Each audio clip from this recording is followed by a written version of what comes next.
yesterday was the great white hope. Some people call him amazing. What manner of man is this? The wind and the sea obeys him. Some people call him king, and they hold king rallies around the world, worshiping him. Some people call him daddy, and they say daddy is home. I call him the great white hope, and yet, with all those four amazing things I just said about yesterday, it was also the great white hope's birthday. And so this song is for the great, or to the great white hope. Happy birthday to ya. Happy birthday to ya. Happy birthday to ya. Happy birthday, Mr. President. The great white hope. Apparently he turned 80 years old. That is amazing. If only. I was talking to some people yesterday after the fellowship, and they didn't vote for the great white hope, but they were saying, you know what, Jesse? I got to give it to you. That man, the great white hope, they didn't call him great white hope. They call him Donald Trump.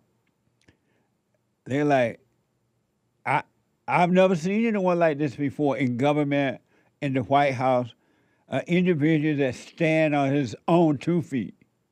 And that it doesn't matter. People get mad at him. They call him names. They attack him personally. They try to make him look bad. You can't stop this man. And he getting the job done. They're like, I got to give it to you, Jesse. You're right about this one. They're like, I didn't vote for him, but I have much respect for him. They just never seen a man like this. Does that sound like Jesus? What are they talking about? Jesus. I thought I saw Jesus. And I think he saw me too. That's why I love Jesus, y'all. That's right. They just never, Donald Trump is from the old school, by the way. But they just never seen it. And they're like, and these are like liberals. They're not even conservative Republicans at all. But they're like, I got to give it to you. And he get attacked from all sides. And yet he just keep going. Like Roto-Rooter, the ever-ready battery. And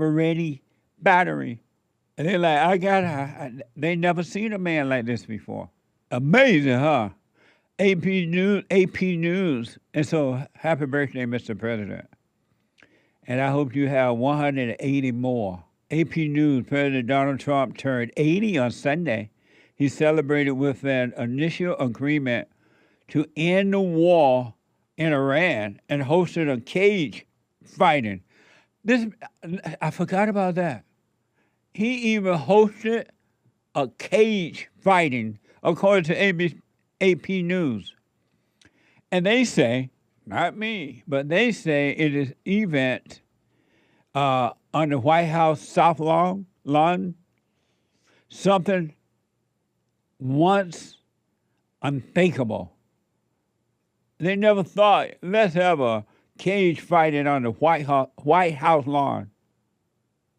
So it was an amazing day, and besides, we had an amazing fellowship yesterday. So it was just all around amazing. Watching from Fox 10 and ABC News. President Trump says the U.S. and Iran have reached an agreement to end the war and to reopen the Strait of Hormuz. Full details of the deal are not immediately available. The signing will take place Friday in Switzerland. Meanwhile, the president is welcoming UFC fans and fighters to Washington today for an event unlike any other in U.S. history. Sunday was fight night on the South Lawn of the White House. From the South Lawn of the White House, UFC Freedom 250. To start the event, President Trump and UFC Chief Dana White walked from the Oval Office to the balcony to survey the octagon, standing for the national anthem. Oh, say, can you see? While fighter jets roared overhead. The president and first lady sat ringside. The matches happening inside an arena built just for the event, including a custom-built octagon under a massive overhead structure called the Claw. 14 athletes competed in 7 fights. Got to thank President Trump for making this happen. It's the first professional sporting event ever held on White House grounds. 4,000 people packed the massive arena, while thousands more watched from the ellipse outside the White House gates. A federal lawsuit tried to stop the event from happening, calling it deeply corrupt, arguing it was a for-profit sporting event designed to benefit Trump and his allies. Jealousy. Jealousy. Envy. What an amazing president. Teresa, you are on the air. Hello, can you hear me? Yes. Hear me? Hi. I like to ask about dreams. So from what I gathered, that dreams are from God and not of the devil, because the devil is not a creator of anything except for havoc. You know, I'm not sure, because this other pastor, I don't know his name. We don't need his name. He said dreams are from God. Your pastor lied to you. Dreams are from Satan. You're just in an unconscious state of being. They are not from God. You're just lost in your head into thoughts even while you're sleeping. But if you overcome anger, you can overcome that as well. Have you dropped your anger? Yeah. Have you dropped your anger? Yes, yes, I believe I have. I believe I have. Oh, yeah. And why do you believe you have? Because I start remembering things, and then I start saying out loud, I forgive you. I forgive you. But if you remember things, that means that you're still angry. Well, it's just me reminiscing on things reminiscing on things that I hadn't forgiven. Have you forgiven your like mother? God bringing to my remembrance things I hadn't forgiven. Have you forgiven your mother? Yes. You told her? Excuse me? Did you tell your mother you forgive her? I did, and I even asked her for forgiveness. Why did you ask her for forgiveness? We had issues. We had issues coming up when I was coming up as a child. We had issues. But why did you ask her for the best she could? Why did you ask her for forgivenance? Why did you do that? Because I was a wild child, and but you were just like your mama. I think. But I still asked her for forgiveness because I wasn't the best daughter. Because she wasn't the best mama. I could have been a better daughter. But she wasn't the best mama. That's why you were not the best daughter. You were just like her. Anyway, so I had a dream. Why did you ask your mama? I want to come back to the dream, but why did you ask your mama for forgiveness? It wasn't a dream. I said, why did you? She passed away. Why did you ask your mother for forgiveness? Why did you do that? Because I wanted forgiveness because I put her through so much. But that's because she put you through so much. And that's the reason why I forgave her. Right. And I asked for forgiveness. But did God tell you to ask anyone for forgiveness? I don't know. I just felt compelled to ask for forgiveness. No, you're never supposed to ask another person for forgiveness. Only God forgive as we forgive others. When you forgave your mother, that's all you need to do. You didn't need to ask her. If she had any decency in her at all, she would have apologized to you for screwing up your life. One time she was angry, and I used to accuse her for everything that happened in my life. And she just broke down and said, I'm sorry. I'm sorry. Right on. You know, she broke down and told me she was sorry, you know, and I was like, wow, you know. Anyway, I had a dream a couple of weeks ago, and the dream said, just tell her you love her. And I see myself kissing her and telling her I love her and I miss her. And I woke up, and it was a pleasant dream. And I don't believe that was a dream from the devil. No, that sounds like a guilt dream. You felt bad that you resented her, and so now you had this dream about telling her that and forgive her so you feel good. Whoa. Well, how old are you? I'm 58 years old. Oh, okay. So, Yeah. have you forgiven your father for not protecting you from your mother? Well, my father was never really around. He was always working. He was an alcoholic. He died from cirrhosis of the liver. And he was never around. And I think they were separated by when I was at the age of 16, they were separated. And he was living with some other woman, you know. And so have you forgiven your father for not protecting you from your mother? I didn't know I was supposed to forgive him. Yeah. But if anything, I need to be protected from my father. He's my stepfather, by the way, the only father I ever knew. If anything, I needed to forgive my mother for not protecting me from my father, if anything. Well, yeah, forgive her for that too. But where's your real father? He's dead. I never even knew my real father. All I saw was pictures of him. And why I never knew my real father. Why not? Why you never knew him? Well, because he got remarried and had another set of children. And when the first time I even knew I had another father was at the age 8, and he had called. And my mother called me to the phone and says, telephone. I answered, and I said, who is this? He said, this is your father. I said, my daddy's sitting right here, right? And I didn't even know I had another father, right? And then the next time I heard from him, I don't know how I felt at that time. I was confused. But I know at 16, he called again, 8 years later, and he said he was going to, he knew my birthday was coming up, and he said he was going to come through. And he was a truck driver, and he asked me what I wanted, and I told him I wanted a red 10-speed. And he said he will come. And my mother told me he wasn't going to come. Don't believe him. He's a liar. You know, and so I said I didn't believe her. I believed him. And I sat on the stairs of our house waiting for him to pull up. And he never came, you know, and I cried and told everybody my daddy was coming. I was embarrassed and I was ashamed and I was angry and I cried. And my mother said, I told you he wasn't coming, you know. And did you tell your mother to shut up? No, I just ignored what she said. I ignored what she said. Good. And so did you forgive your father for not being there for you?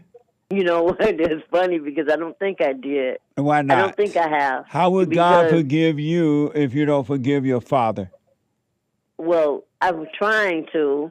It is what it is because I needed my father to protect me from the world. Yes. Because the world had no love for me, and I learned a lot of it was a hard learned experience. Right. And God is just now opening my eyes and drawing everything that happened to me in life. Seemed like it drew me closer to God, and I've been through some stuff. Okay, yeah, no one could walk even a half a block in my shoes.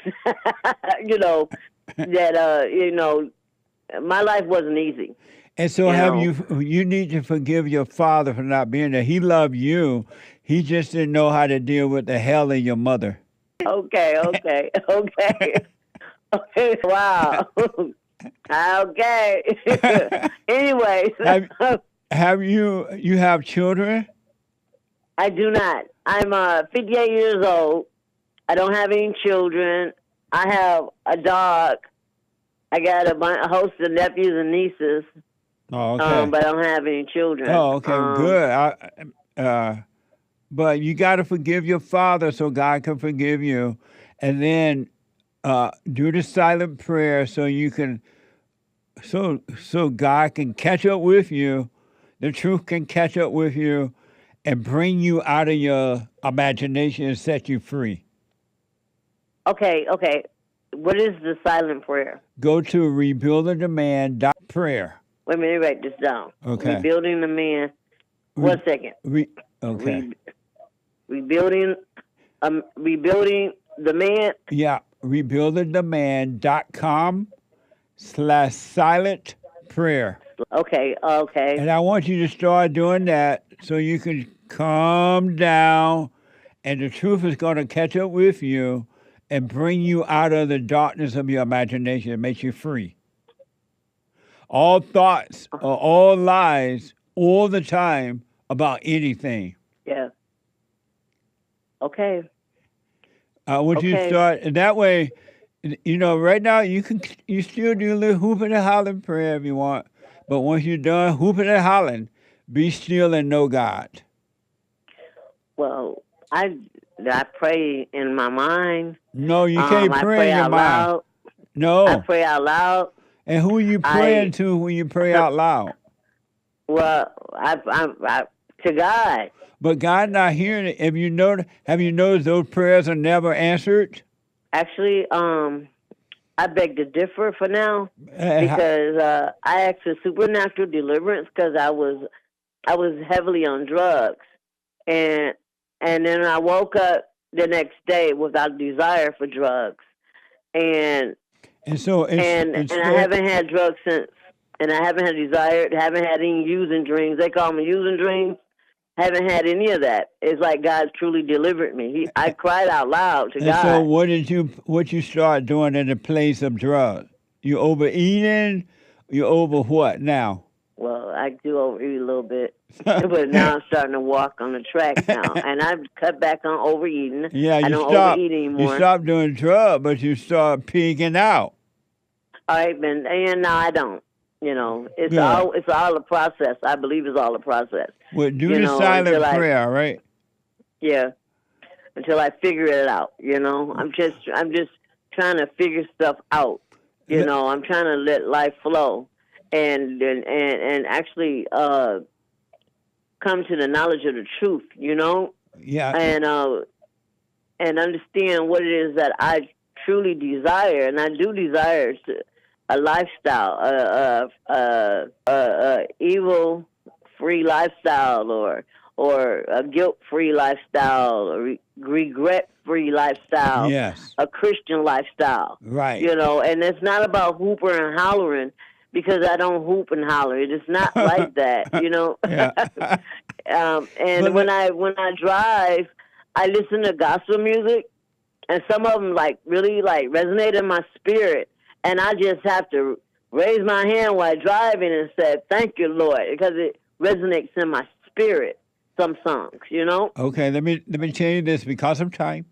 You're never going to be able to figure this out. You have to see your way out. You can't figure it out.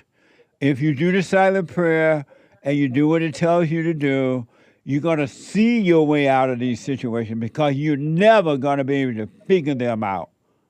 When you try to figure things out, you and Satan are one. But when you see your way out, you and God are one. Rebuilding the man /silentprayer.com, right? No, rebuildingtheman.com /silent prayer. Okay. So you don't want it. You can't figure your way out of this stuff. You got to see your way out. And the light of God will show you the way out. He'll bring you out of all your memories, all of your so-called futures, and you'll live with God, and it'll be amazing, all right? Okay. All right, let me know how it goes. Okay. All right. Thank you. You're welcome. Oh, let me go to first time caller Rick first here out of Florida. Rick, you are on the air. Hey, Jesse, how you doing? All is well, Rick. Hey, I was just curious. I was thinking recently, those of us that follow you all around the world, like you say, and people that go to your church and stuff. I watch your church on Sundays sometimes. And I was just curious, mainly for me, and I wanted to find out in your situation how you deal with it. When I want to talk about some of the concepts that I've learned from you, I want to be able to do that, share that with people out of love, and not ego. And so it got me to thinking about your situation. I'm like, because it seems like when I do it, I'm doing it to inflate my ego because that's the way I've been my whole life. In your situation, you know, you are looked at by many people as like a spiritual guru. How do you continue to do this on a regular basis without, and I assume it's without having a huge ego? Because I know, without a doubt, I know that I have nothing to do with what's happening at all.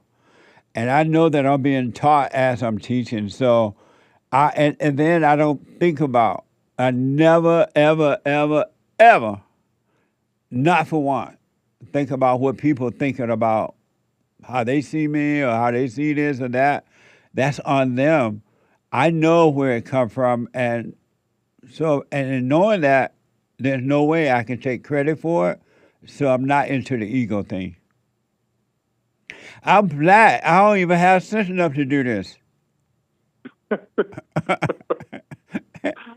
So honestly, man, I don't, when I do it, I don't have any feelings about it. I neither feel good or bad about it. I neither think about what I'm going to say or not going to say. Unless I remember something, I want to write it down to share it with you guys.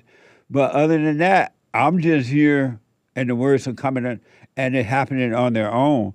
Why do you think you're on an ego trip when you do it? See, that's the important thing. You know, me thinking about what I want to say before I say it, it feels like I'm just feeding my ego. And I probably am because it's the way I've always been. That's the way I've lived my life until I've learned to start working. I've learned to start working on myself. But until then, so I'm in the process of changing, working on myself. So I guess I'm in that transition to where I don't know if I'm sharing these things out of love or ego. And I default to ego because that's the way I've always lived. Right. And why do you want to share it? Well, that's a whole nother situation where I've gotten myself, you know, I'm in a program that you don't really believe in, AA, and, you know. So anyway, the point... It's not that I don't believe in it, it's just that it's a waste of time. Well, but I mean... Go ahead. Why do you want to share it? Well, because, like, when we have discussions in these meetings and stuff, you know, people share different things, and oftentimes they're spiritual related. And I've learned a lot listening to you over the past year and a half. And, you know, I'm excited about the things I've learned, and not just from you.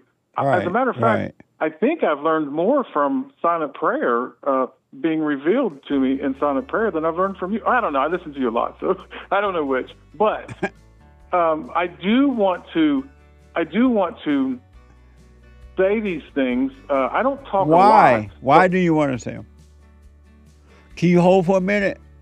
Yeah. Let me take a quick break. 888-77-53773. A quick break. Back in a moment. Amazing.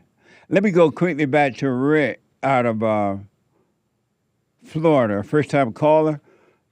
Rick, why do you want to share what you know? Well, 99% of the time when we're having discussions, I don't say anything. I just listen. You, just for the record, you belong to the AAA thing you said? Yeah. And then sometime at the meeting, they're sharing stuff? Yeah, there's different formats. Sometimes people will get up and they'll share their story, and other times you have discussion meetings where they go around the room and people comment on certain topics. And 99% of the time, I don't say anything. But every once in a while, if nobody's talking, the chairperson might call on somebody, and that's rare. Or the other reason I might say something, which is very rare too, the topic they're talking about, mostly spiritual things, because I've been trying to get much more spiritual. And what are spiritual things?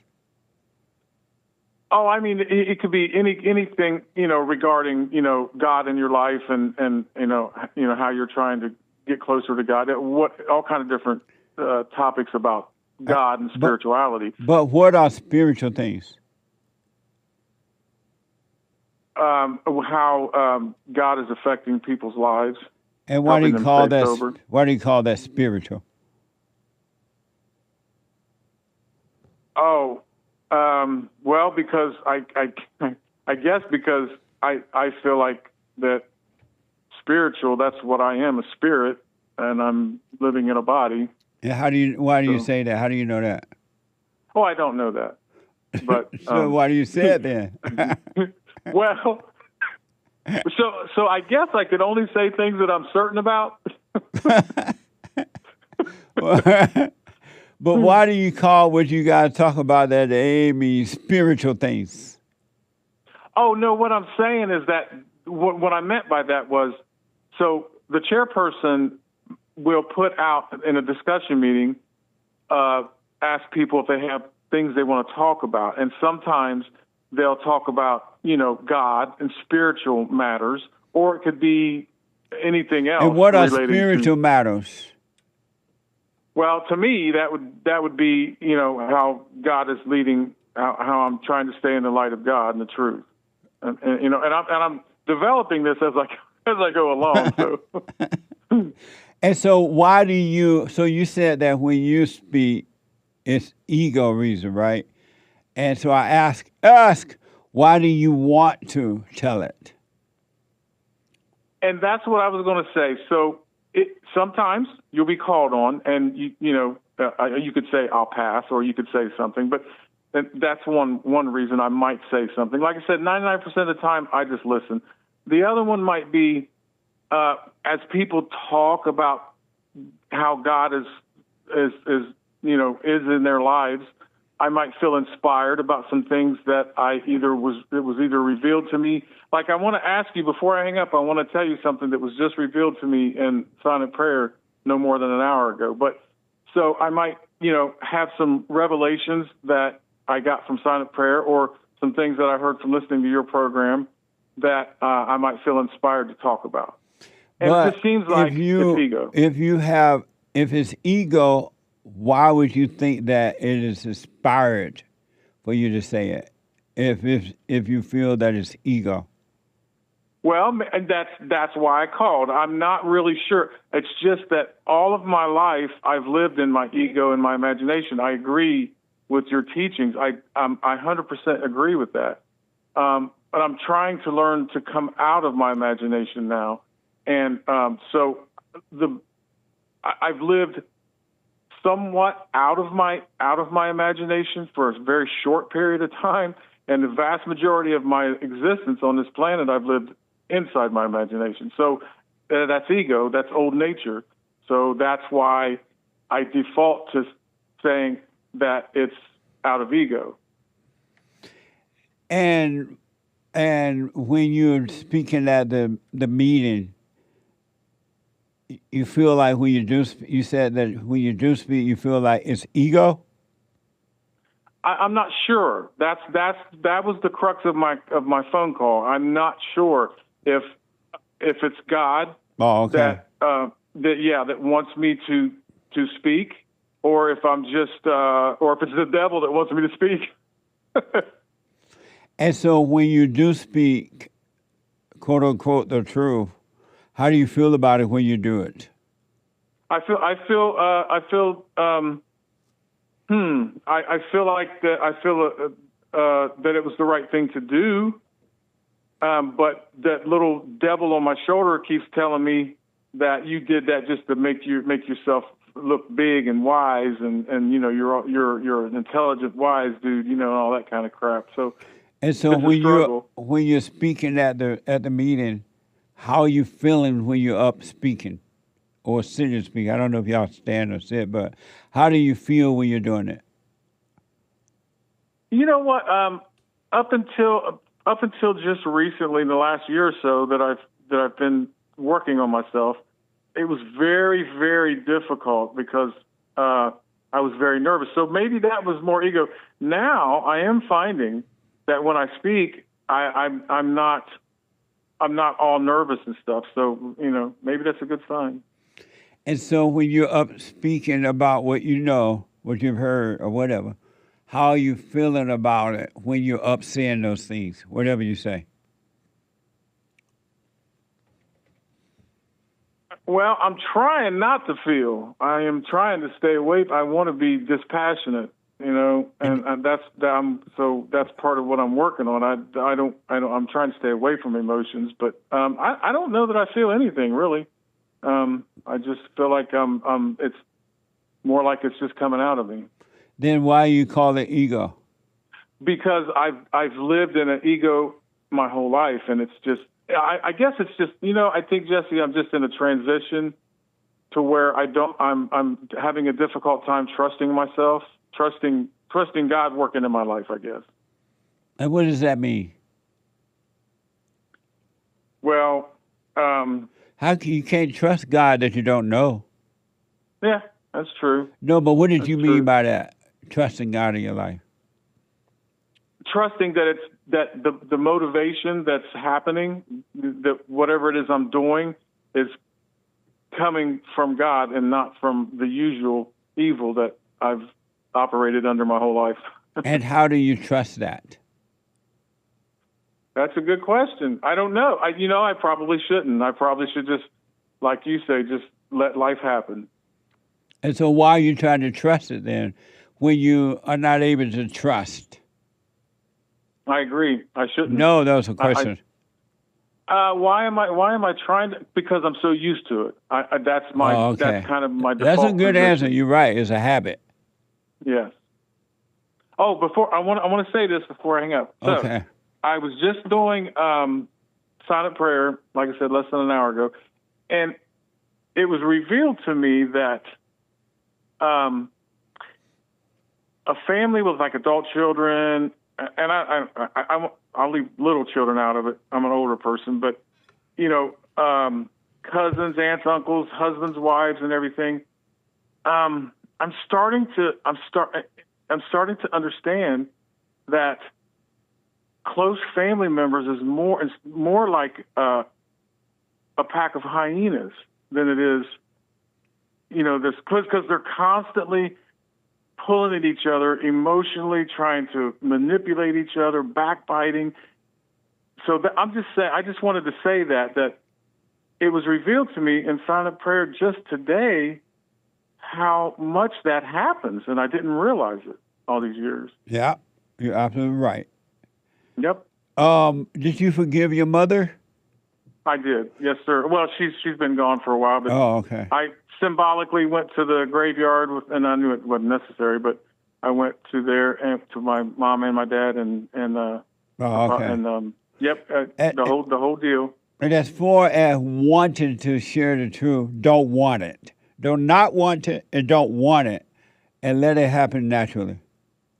It will, Absolutely. If you let life flow by itself without your help at all, and just let life happen, there will come those times when the truth will speak through you without you even wanting it to or not wanting it to. Just like evil take over the mind, and it make you say and do the things that you don't want to do or say, the truth would do the same, but it'd be for the good and not for the evil. Awesome. Yes. So when you go to your meetings, don't go there thinking, "Oh, I intellectually heard the truth, so I'm gonna go there tonight, and I'm just gonna get up and speak the truth. When they say something, I'm gonna be on it." Don't plan like that. Have a wait and see, Okay. and the thoughts will try to make you. If someone says something right away, the thought gonna say, "Oh, that person hate their mama." You need to tell them. Don't do it. No. But Yeah, I would say that I lean more towards this idea of being, when I have spoken, which is very, very infrequent. yes, It has been out of inspiration. right on. So and whatever the thoughts will tell you about it, don't believe it. Just watch it, but don't cooperate with them by communicating or believing it or anything. Sounds good. Amazing, Rick. Stay with it. Stay with it. Stay with it. Thank you very much. And I will. Rick, Rick, how old are you now? 62. Right on, you young. Ah. Yeah. Amazing. Thank you, Rick. Thank you. All right, buddy. Bye. Bye. 888-77-JESSE. Let me go to Teresa out of Michigan. Teresa, you are on the air. Can you hear me? No. Wait a minute. One second. Okay, wait a minute. Here I come. Okay, Oh! Okay, can you hear me now? No. You can't hear me. No, I can't hear you. I wonder why. Because I I'm don't talking. know. I don't even hear that disconnected. dog. I don't even hear the dog barking either. Oh, well, she just stopped. Right. So Anyway, I'm not even if you aware can't- that the dog is barking. Well, she stopped. Yeah, I noticed that she stopped.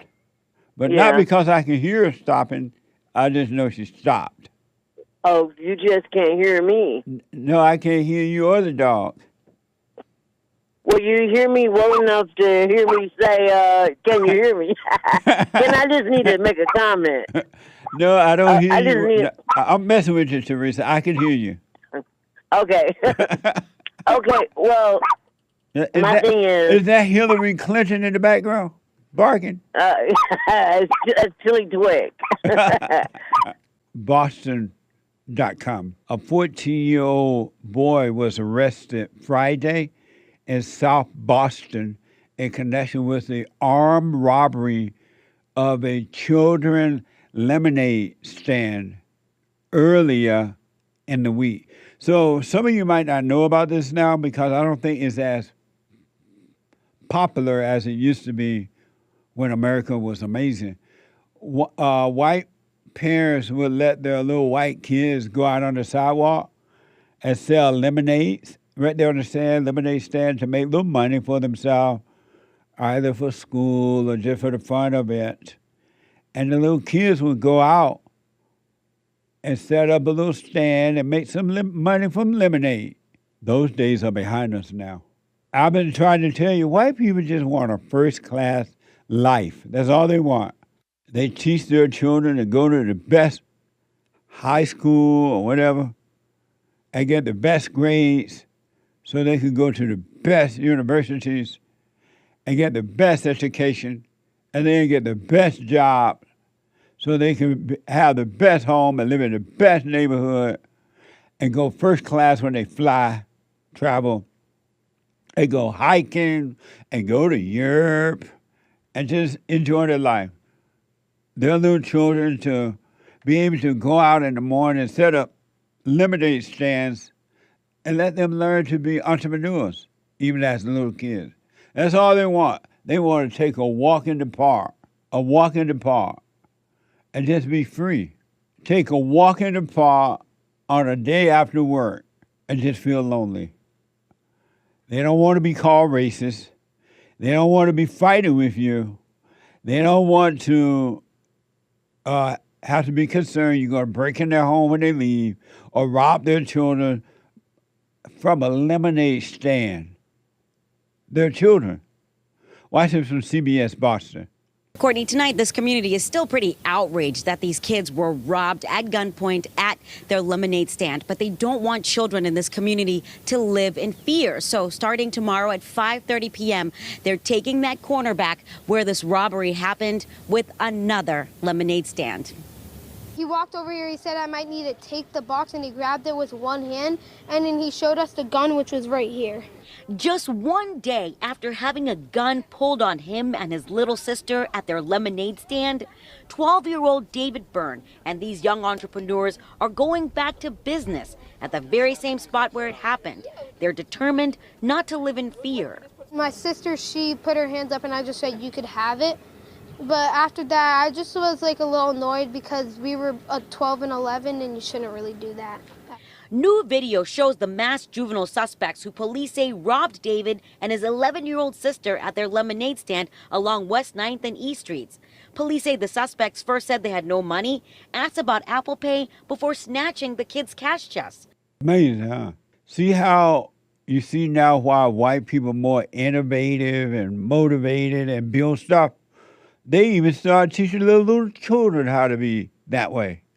And those kids are going to grow up and be Elon Musk, become Elon Musk and greater.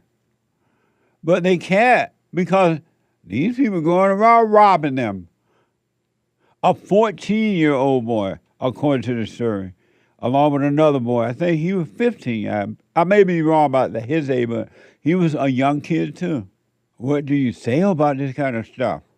The father of the children share his outrage. Watch this.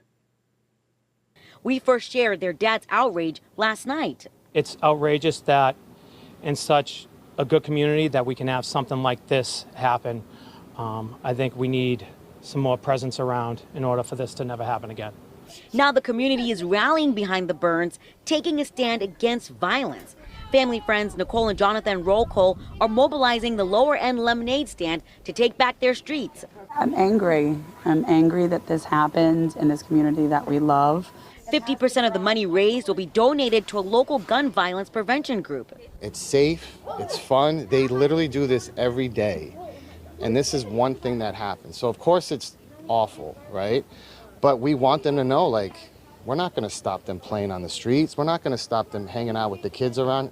A community now coming together to turn a negative moment into a sweet lesson, one cup of lemonade at a time. Amazing.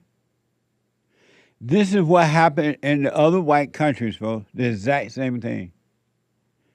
And the white government over there want it because they want the vote. What a mess. The American that we once knew is now gone.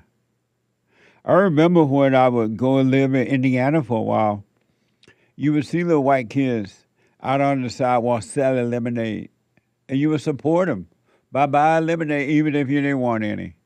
This is why white people don't want anyone in their neighborhood but white folks. Otherwise, they can't have a white life. And July just feel white. Everything is amazing to me.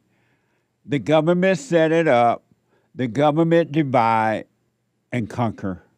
And black people have been used. And I don't know, on the other video I saw, they showed the little black boys, look like black. They may not be black, but look like they were black.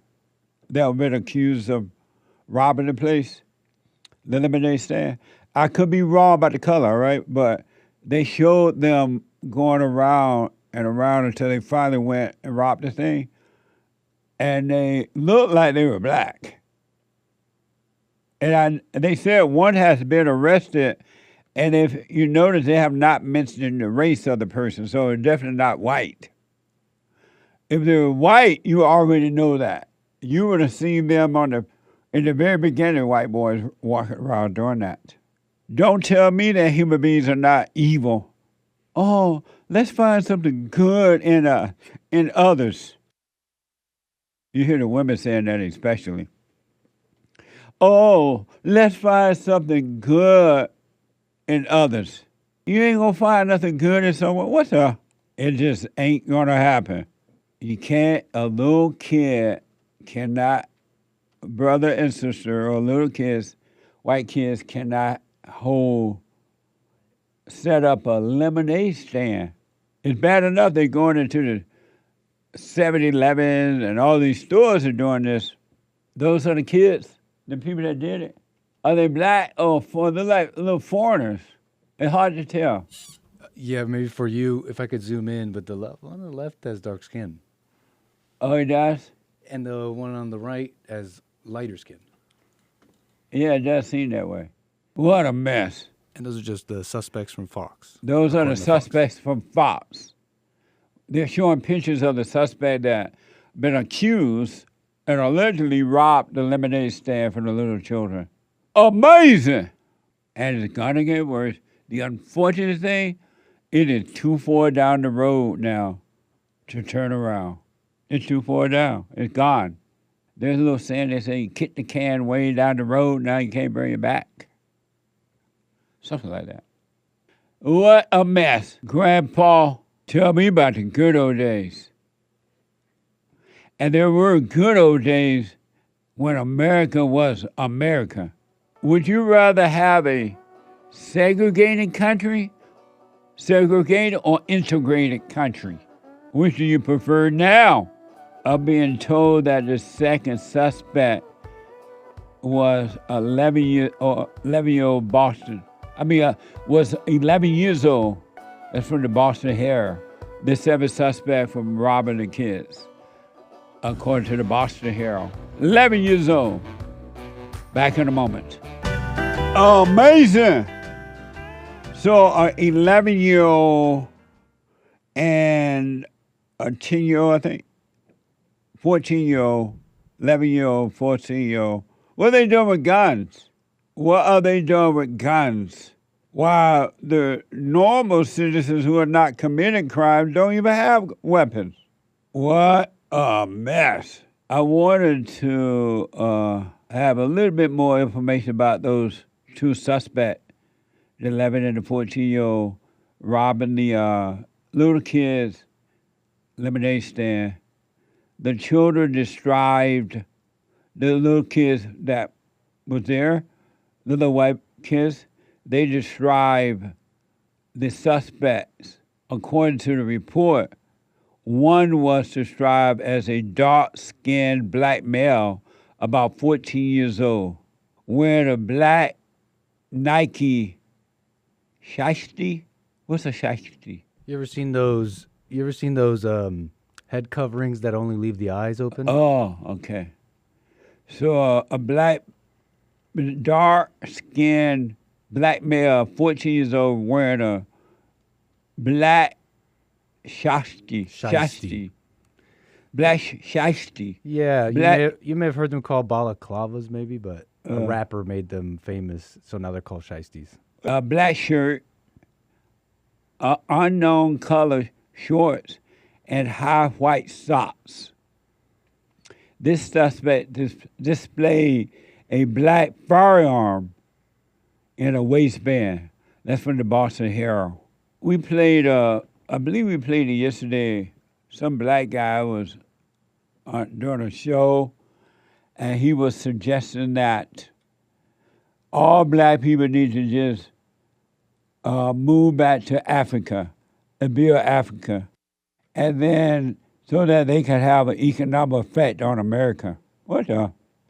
And I was thinking, there's not one person in America who will regret the blacks leaving. Not one. And then you can't affect the economic situation in a bad way because now you won't have to pay EB cards. You don't have to give free this and free that. You don't have to give free stuff anymore. So you save so much money. So you're not going to hurt the economy in that way. You're going to help it.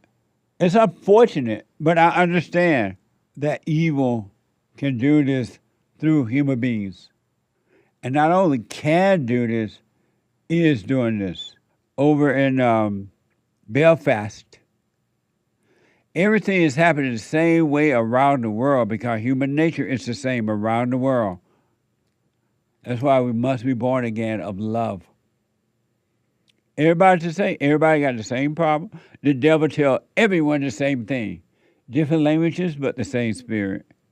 And what's happening over here is happening over there.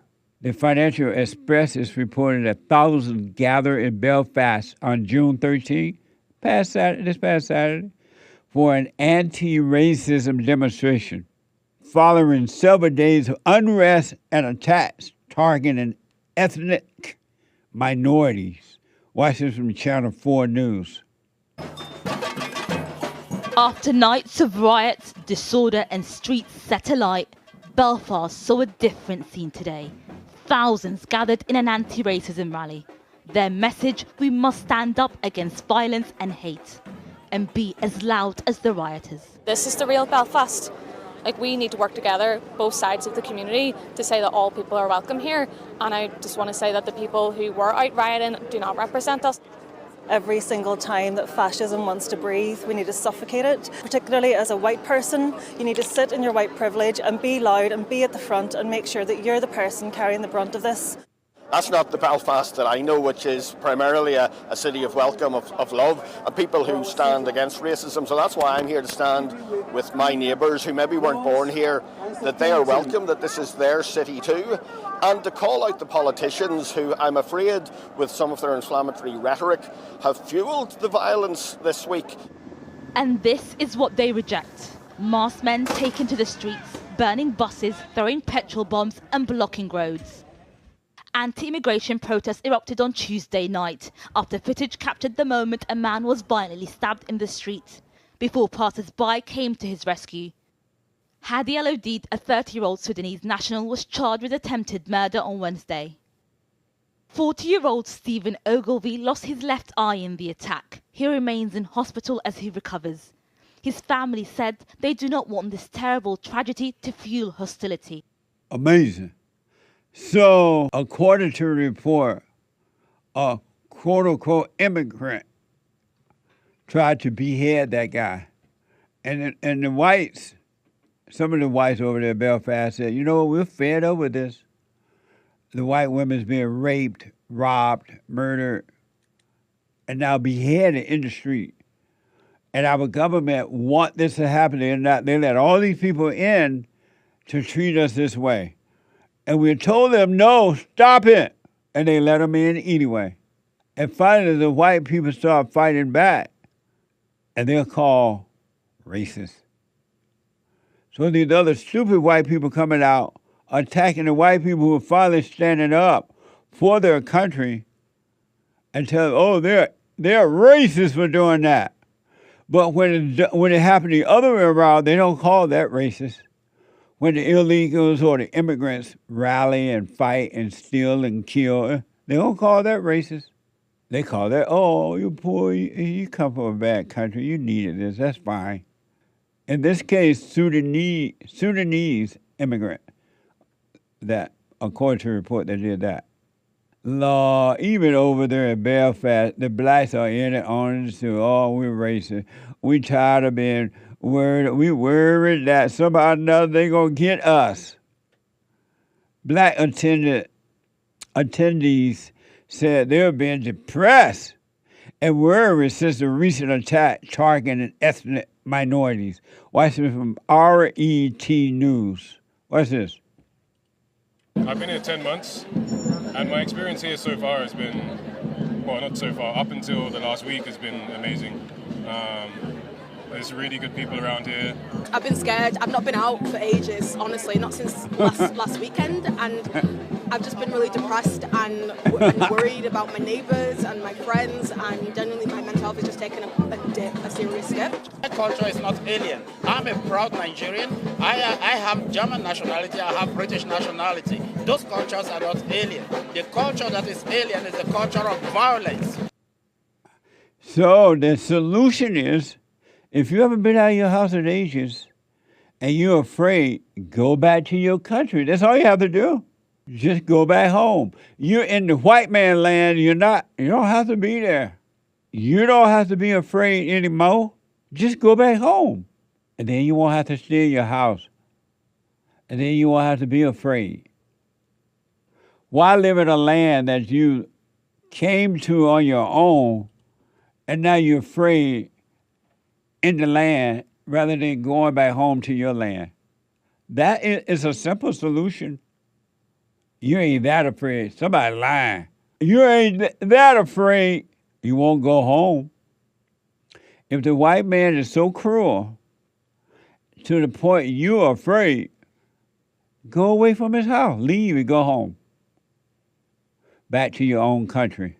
Somebody lying. A white man, a debater, a white 17-year-old UK debater was targeted by foreigners. Isn't that amazing? X is reporting that a 17-year-old UK debater named Young Bob was assaulted by a group of foreigners. Watch this from X. Oh my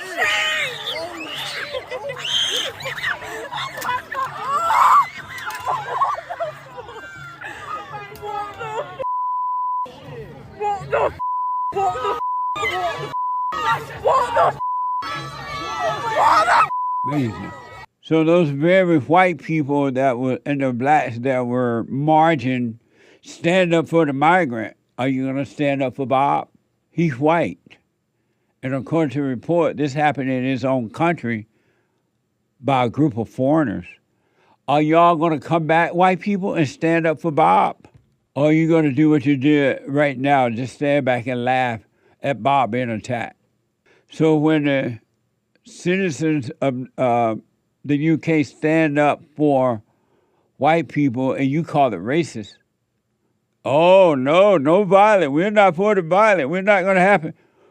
Let me see you come back with the same rally and stand up for Bob, the white man, who, according to the report, was attacked by foreigners. Violence. I'm waiting. I keep waiting, waiting for the world to change. Keep on waiting. I'm waiting for y'all to come back with the same rally. You stood up for the foreigners. Come back and stand up for Bob, the citizen. This is from Young Bob, a 17-year-old pro-remigration activist, was recently on GB News debut discussing the violent assault in Manchester, England. Watch this from X. Very, very much for joining us. I see you sporting a bit of a black eye there, to say the least. First things first, how are you?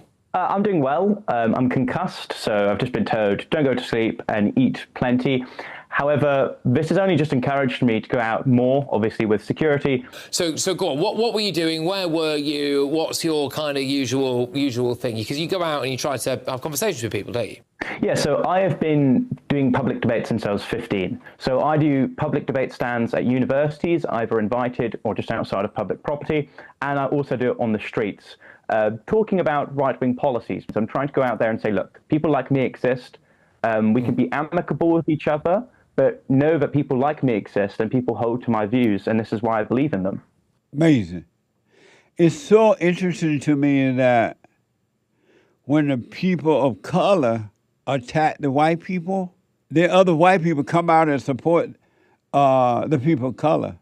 But when the white people stand up for being white, just be white and stand up, they go against them. They attack them.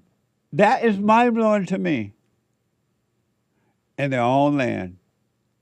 This is why it's hard for white people to stand up. And look what happened to Bob, according to the story. 17 years old, standing up. And he doesn't get the same support. The world gone crazy. White people. I kind of blame the older white people for it too, because 36 years ago, I was telling white people, y'all better start speaking up, because this is in America when the white people were afraid to speak up because the blacks was complaining about slavery. I'm like, no, you had nothing to do with it. It's a lie. And you didn't speak up, and then it went crazy. And they didn't stand up, and now y'all paying the price for it. Bob needed to hook up with Tommy Robinson. If ever you needed Tommy's help, you need it now. This is from X, a Michigan nurse, a female by the name of Rhonda Lee, has provided an in-home care. I mean, who provides in-home care for elderly, for the elderly? A nurse for the elderly. What the? Has been identified as the one who said she would drive to D.C. and put a knife to President Trump's throat. Watch this from X. God, please kill this motherfucker. He needs to fucking die. I've never felt like that about anyone. Given my profession, it's counterintuitive. But you know what? That guy. He needs to die. I have never been a violent person, but I'm about to drive up there with my neck knife and get that a smiley face across his goddamn neck. him. I hate that.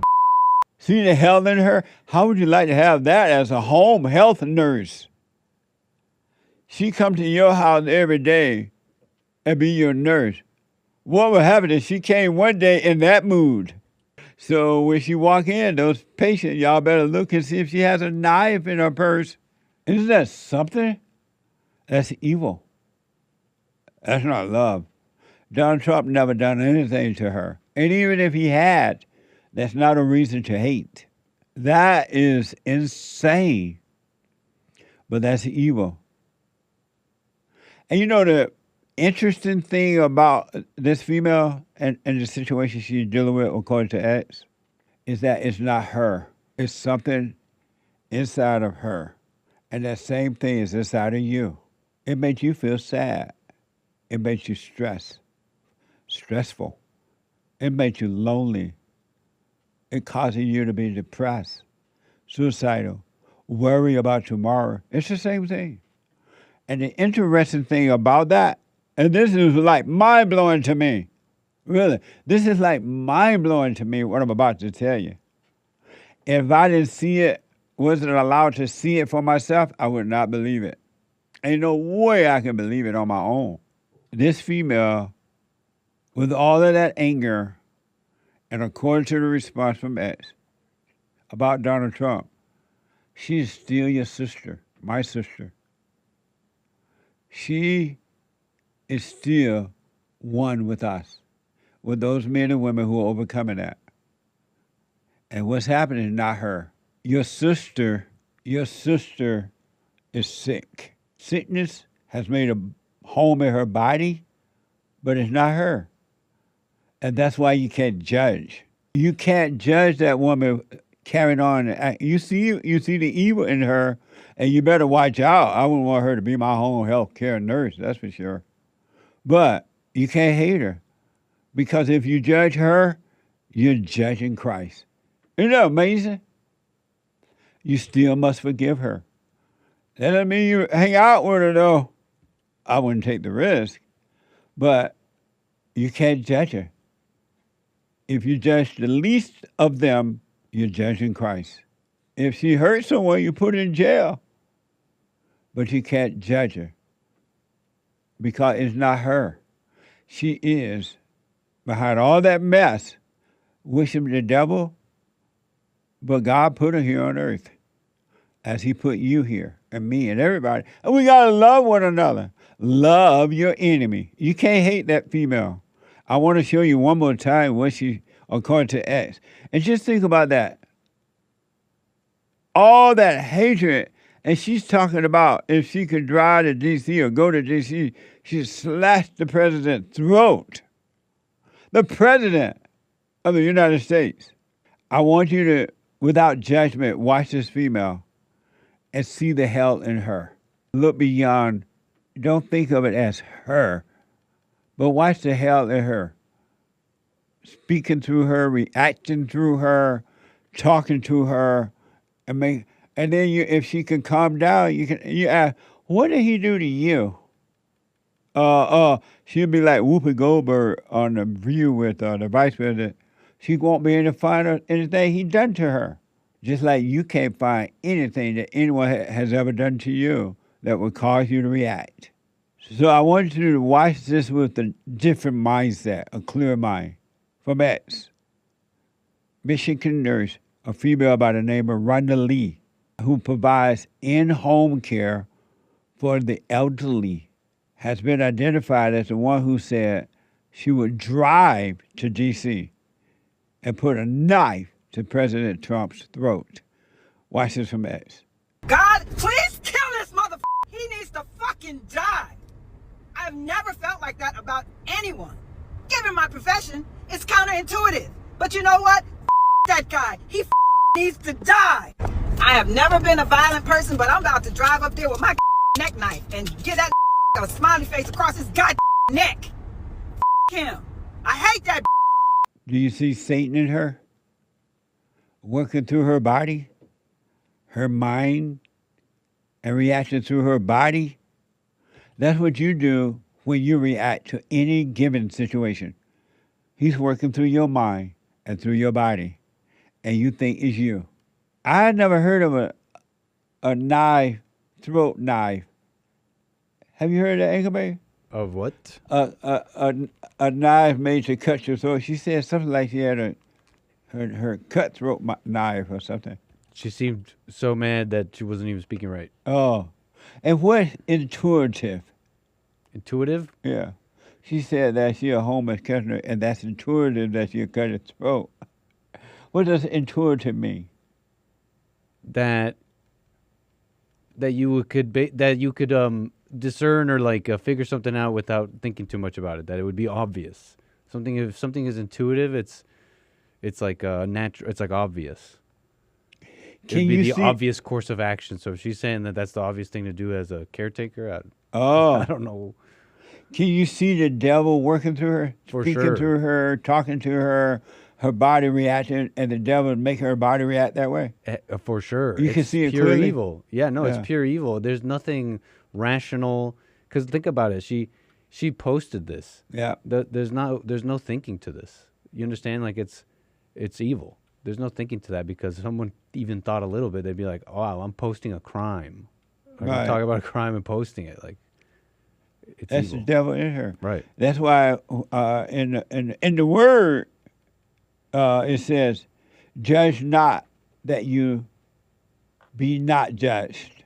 So right there, she's judging, and she's being judged. All the pain she's having is being judged right then and there. When she put it out, coming right back on her, because it's happening to her in her. Mm-hmm. Amazing. So Hank is telling me, Hank, that's it, that she said counterintuitive. Counterintuitive. Counterintuitive. What does that mean? I guess she's saying that I'm a caretaker. I shouldn't usually do this, but that's how mad this guy makes me. Oh, yeah, a caretaker talking about. But it's counterintuitive to like kill someone as a caretaker. But this is important. Contrary to the. Right. Contrary to intuition. Intuition. Oh, thank you, Hey, and Derek. Amazing. But I really want to expose the devil inside of you folks so you can see him for yourself. But if you watch her movements, that's the same movement. That's the same shock. That's the same thing you feel in your body when you listen to thoughts. You may not be talking about cutting someone's throat, but you may be having fear. This shock that you see going through her, it's the same thing that goes through you.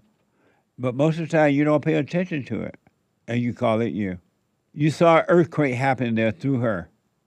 Shock, pain after pain after pain. How many shocks have you had today? Did you count them? Since you opened your eyes this morning, did you get a feeling like, oh, this is a bad day today? Or this is going to be a rough day? Or what's going to happen today? Or what happened yesterday? You woke up thinking about yesterday. Your shadow was right there with you, meaning your memories of the past yesterday. What shocked you this morning? That's the same thing that's happening to her. 888-77-JESSE. That's evil in her, folks. That's what I'm trying to tell you. It's not you. It's the spirit that made a home. All thoughts are all lies all the time about anything. I want to show you another example of evil, and that white people under genocide. How come it's easier for people to say that other races are under genocide, but not for white people when you know that it is happening? Why is that? What the? Are you going to wait till 100 years go by, then you're going to remember, remember when white people under genocide? Nobody said a word except Jesse from JesseLeePeterson.com. And it's rare. It's like really rare when you see white people standing up to the blacks, that's for sure. And not all blacks, but most. You don't see white people standing up. I mean, it's like, it's the worst nightmare possible for a white person to stand up to a black person because of the fear of being called racist. That's why. Or maybe losing a job, or being called racist, losing a job, or whatever. And the blacks know it. And so those blacks who don't have love, because there are black men and women who have love now, they have realized that it was never the white people or person. It was never slavery. It was never Jim Crow. It was never racism or DEI or any of that. It came from their home, their mother or grandmother. And so they forgave and they realized they had been lied to. The white man is not their enemy. Racism does not exist. X, a white woman, ask a black man around 50 to stop playing music in a doctor's waiting room. He refused. Isn't that typical? And threatened to have his girlfriend beat her up. Watch this from X. No. To your world. This is my world. I'm living it. I'm sitting over here with mine down low because tonight. So that's yours. I'm not because I'm a grown adult. I'm not interrupting these other folks. I'll tell you what I'm do.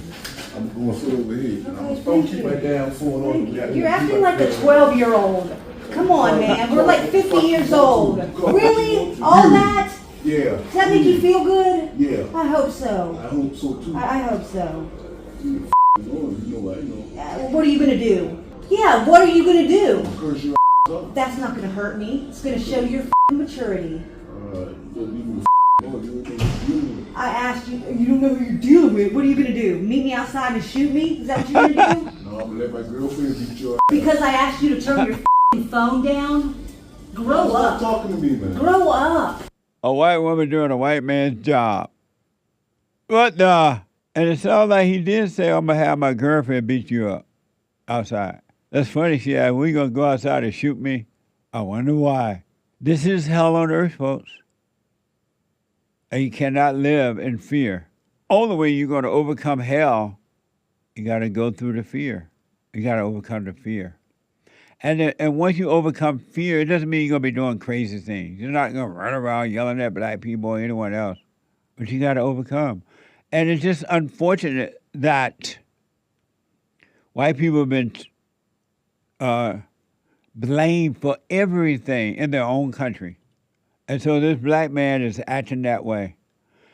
She shouldn't even have to tell him to turn your phone down. You're in a doctor's waiting room. Office there, the waiting room. Why would you have to tell an adult person, turn your phone down, turn your music down? Isn't it like common sense? Didn't your mama teach you, don't be acting out in the public, baby? A grown man cursing and carrying on like that because the lady, according to S, asked him to turn his phone down. Talk about black fatigue. It is real. Black fatigue is real. And white people are fed up with it.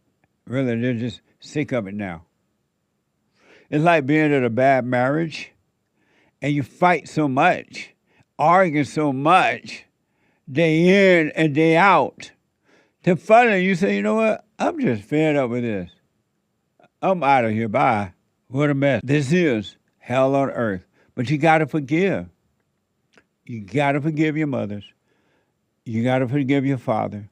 This is a journey that you have to take along.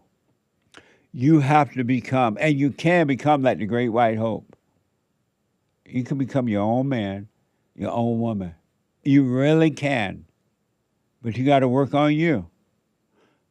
All this stuff you see going on in the news, in the reports, and the government and local and federal government, they are doing it because they are about themselves.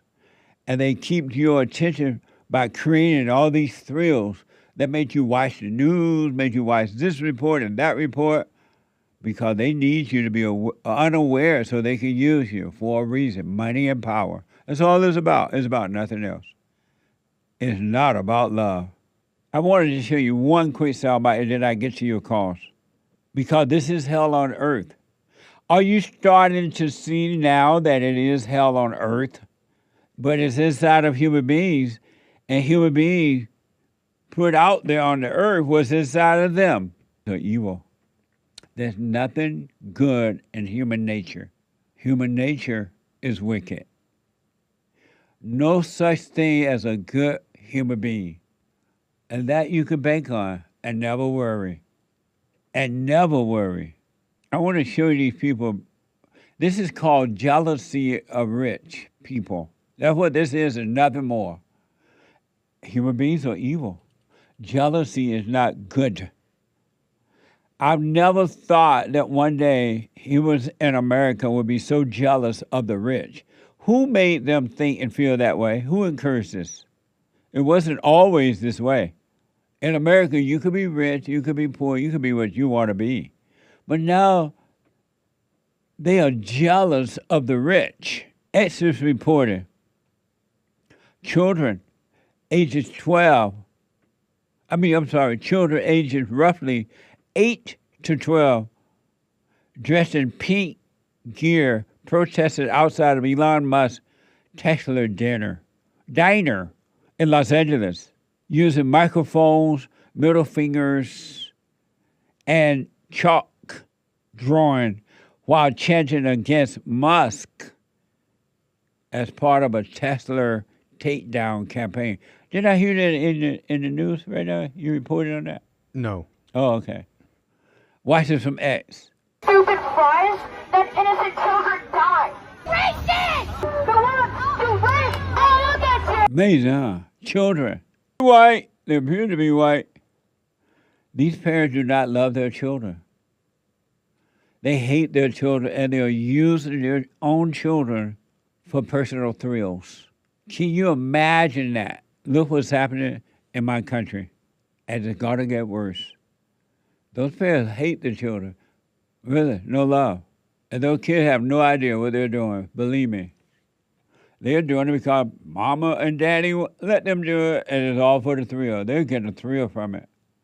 And the mother's getting a thrill too, and the father, if the father involved. Listen up, and then I'll get to this news items here. I want you to know that you are nothing but thoughts. You are all thoughts. You are nothing but thoughts.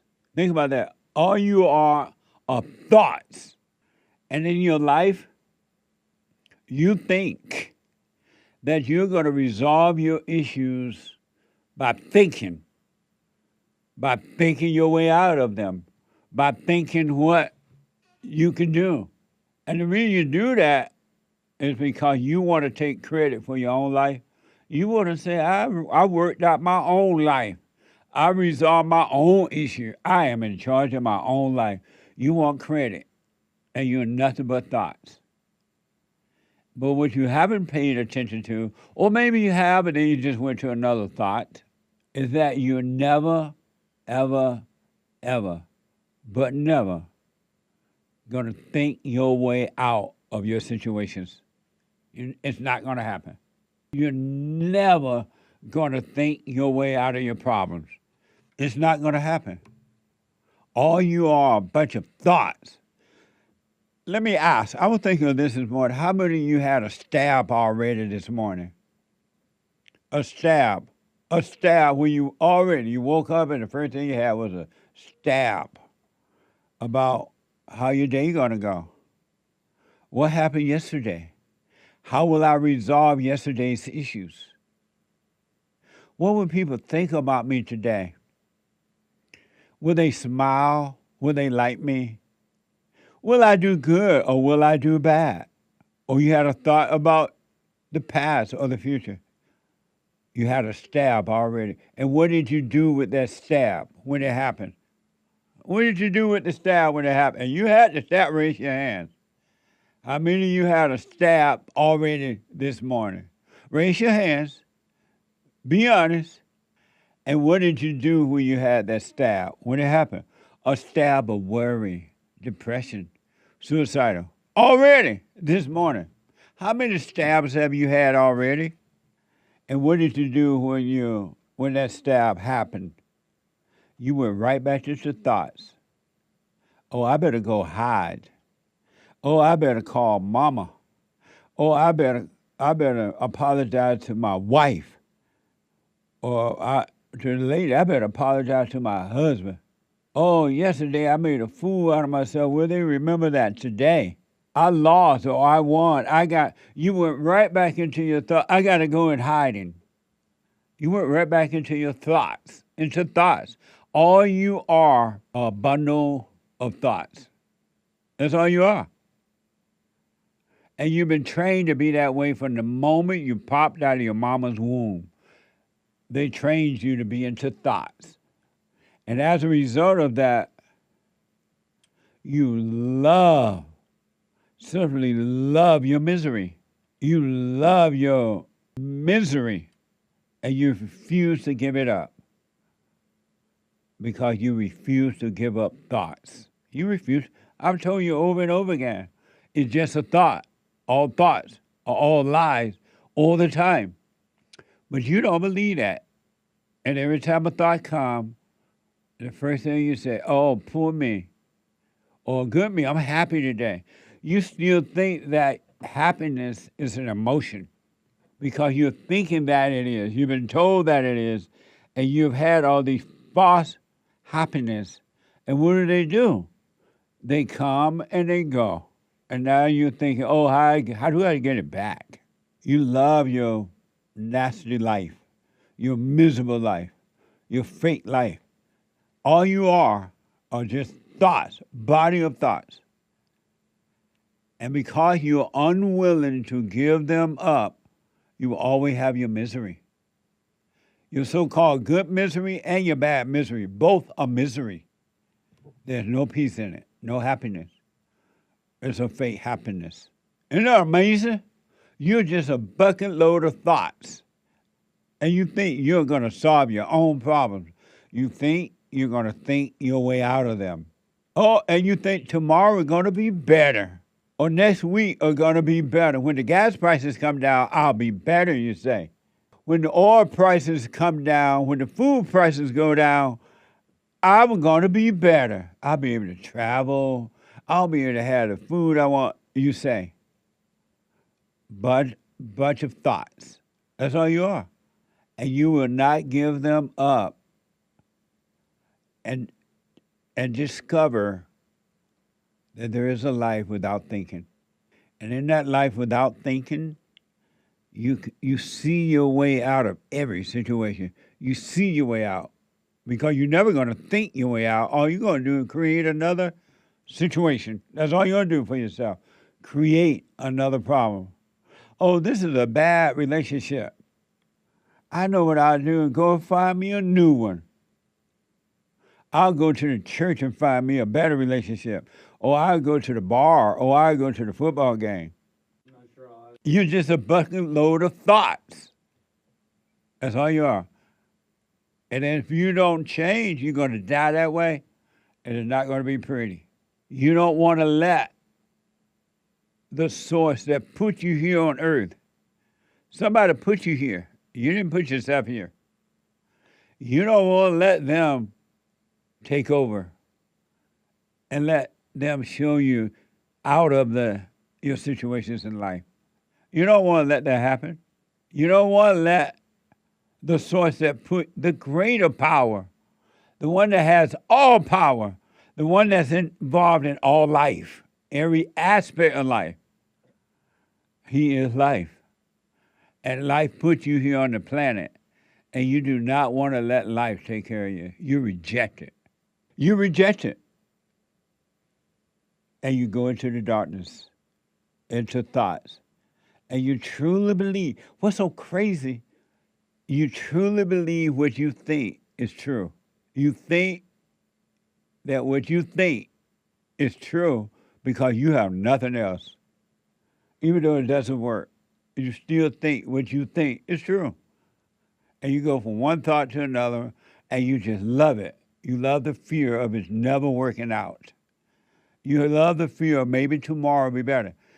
Anytime you think tomorrow is going to be better, it's not going to be better. Because better is right now.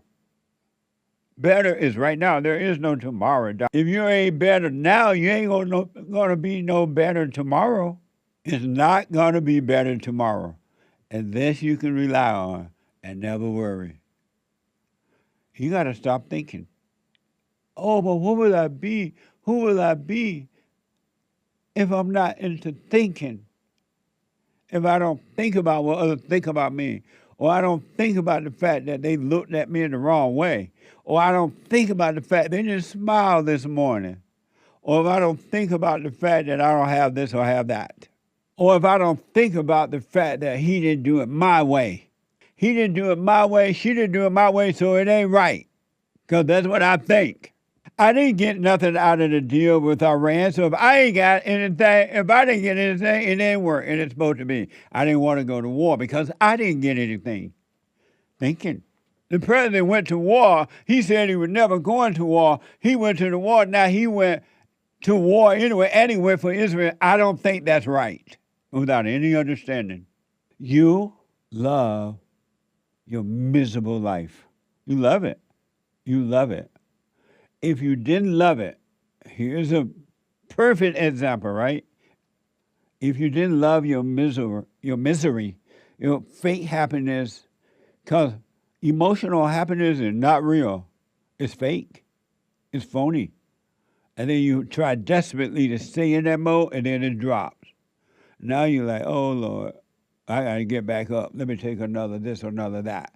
Let me find a better relationship. Let me move to a different home. Let me get mad at somebody. Let me try to hurt others. You are nothing but thoughts. What a sad way to live. You were not created to be thoughts. You were created to live a non-thinking life. That's a real life. You were created to let the source that dropped you here, brought you here, to take care of you, to live through you without thinking, without feeling bad or feeling good or feeling worried or feeling afraid, without having to figure anything out. But you don't trust that. You trust thoughts. And you're always trying to figure it out. You hurt my feelings, and now I'm going to get back at you. Or I'm not going to play with you anymore. I'm not this. Or I'm going to get you. Who are you talking about? Whose feelings were hurt? Your thought feelings. Your thought self, which is an illusion. You are racist toward me. You judge me because of my color or female or this or that. Who are you talking about? Your thought, fake, non-existent life. Your emotional, fake, non-existent life. Oh yeah, an emotional life is a non-existent life. When will you stop being thoughts, trusting thoughts, relying on thoughts, thinking that thoughts have the answer? When? If not now, when? Do what you want. But I know that most people love their misery. They love being sinners, as they call themselves. It's funny how you call yourself a sinner, and Christ never called you that. But you do, because somebody else told you that you're a sinner. And you love being a sinner. I'm a sinner. I'm only human in a body. I'm a sinner, and you can't take that away from me. I'm going to be a sinner until I die, you say. I'm imperfect. I'm never going to be perfect, even though Christ said be perfect as your Father in heaven is perfect. You like, no, Christ, you're lying. I ain't going to be perfect. I'm just a body. I'm a sinner. I'm going to always say, I sinned this morning, you say. Thought life. Somebody looked at you and just made you feel horrible. Oh, you made me feel that way. Or someone looked at you this morning or last night and made you feel good. You made me feel that way. You made me feel good. You just have a thought life and you're pitiful. A human being with a thought life is a pitiful person. It doesn't matter where you are. All right? Do what you want with that. But you're never going to be free until you stop trying to take credit for your own life and stop thinking.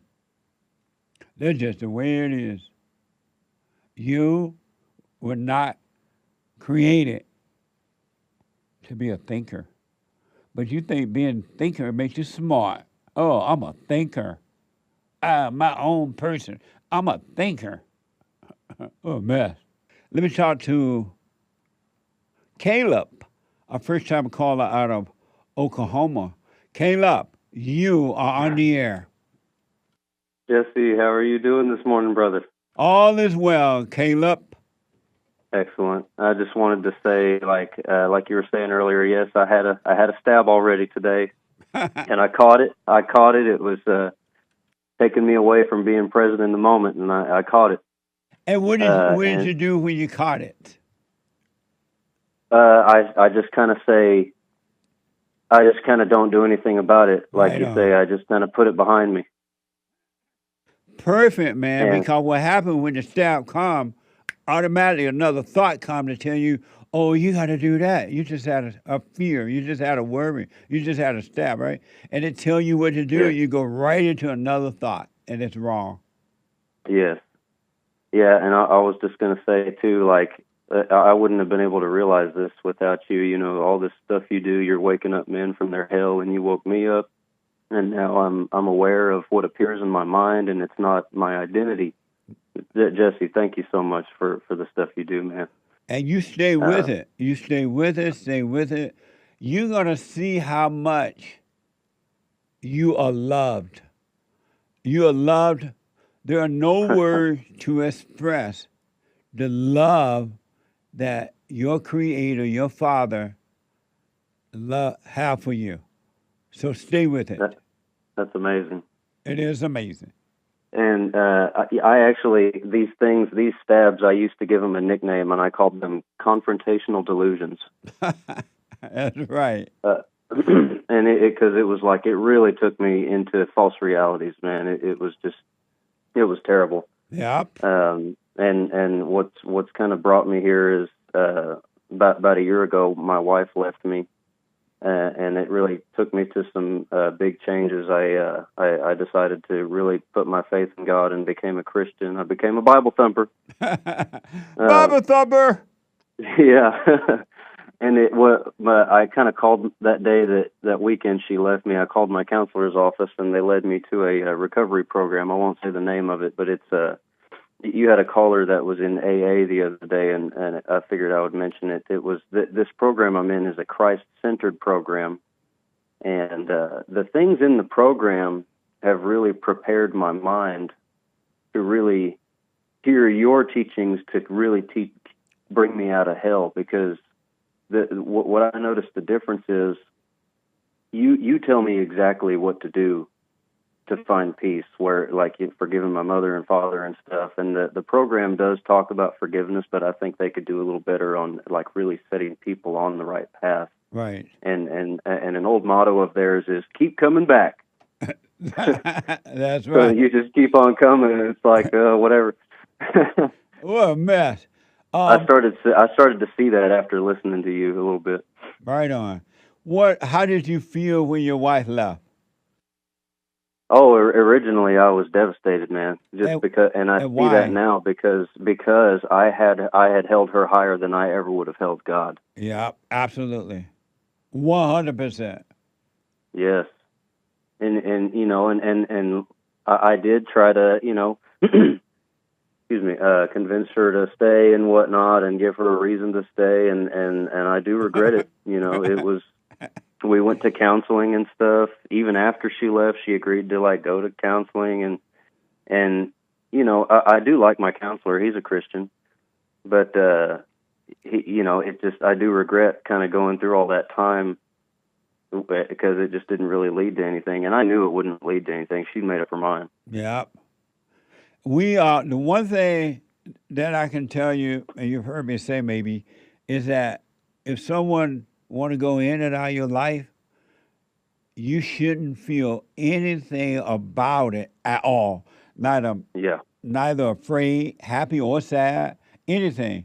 They can go in and out, and they want to leave, okay, bye. And we've been together 30 years. You want to leave, and you should not feel one iota about it. And you shouldn't make one attempt to tell her to stay or to the ladies to tell him to stay. You're not supposed to do that. That means you have made that thing or that person your God. And who will I be if my God leave? That's so true, man. I have been able to tell people, because people ask me how it's going, and I have been able to confidently say, I am glad she's gone. Right on. It's the best thing to ever happen to you. It is. It really is. I've been able to just work on myself a lot more. I put a lot of time into my instrument. I'm a guitar player. I've been able to put more time into that. It's the thing I really care about, and it's really cool. Right on. Can you hold? I know you had a question for me. Can you hold for a minute? Sure. Let me take a quick break. Let me go back to the first time calling Caleb out of Oklahoma. Caleb, thanks for holding. Go ahead. Of course. Thank you, Jesse. I just want a quick shout out to Bill and Joshua from Oklahoma. They're some good brothers of mine. I love you guys. Hey, Bill, a shout out to Bill and Joshua. Amazing. And I figured since it's Bible Thumper Thursday, I would answer your biblical question real quick. What did Jesus mean when he said, I and my Father are one? The thing that comes to mind is in Luke chapter 2, when he was 12 years old, it was after the festival of the Passover that they were going to go back to Nazareth. But he stayed behind, and his parents didn't even know. So they were without him for 3 days, and then they went back to Jerusalem. They find him in the temple. And this is what comes to mind is even when he was 12, people were amazed at his understanding and his answers, as it says in verse 47. And when his parents saw them, they were astonished. And it says they were sitting. He was sitting among the teachers, listening to them and asking them questions, and they were amazed at his answers and his understanding. So it was so even by the time he was 12, he had an amazing understanding of what was God's word at that time, and it became clear to him that his understanding was on another level than everybody that he encountered, and what by his words, for him to say, I and my Father are one, it's that his understanding is on a higher level than anybody's. I think that's what that means. Amazing. Well, I'll put my little 2 cents in on Sunday. Thank you. You're welcome. Thank you. You go ahead. You had a question that you originally called in about. Go ahead. Yeah. So I've had an issue with. So I got a dad and a stepmom, and they try to parent my son. I've got 2 kids, a son and a daughter. My daughter's birthday is actually today. My son has ADD, and he struggles to respond when people talk to him. Like he hears them and he will respond. He doesn't respond immediately. And my stepmom, it's like she takes this personally. We were visiting for lunch and stuff for afternoon and stuff, and it was over. She asked him a question, just a simple question, like something about what he wants to eat or something, and she had this spoon in her hand, and she taps him on the head with the spoon, and he did not like that. He goes, I don't like you. He said that to her. And then, so, the hell came out in her when he didn't answer her, and I understand now that I didn't handle it properly because my son did not see me stand up for him. And what I did was, after he left the table, my dad and my stepmom were sitting there, and I asked her to apologize to him for hitting him. And the reason I hesitated to say something while he was still at the table is just because I feel myself, there is still this kind of temptation to anger a little bit, and I think it's because I still have not sat down with my father and forgiven him specifically for the resentments I've had towards him. And it's in my walk, I still don't really trust my initial reaction. And so I took a second to just be aware of what's going on. And I just don't think, I know that I didn't handle that properly. So like when people are trying to parent, I have this issue with dad and stepmom and then family on my wife's side and stuff. So how do I handle people that try to parent my kids?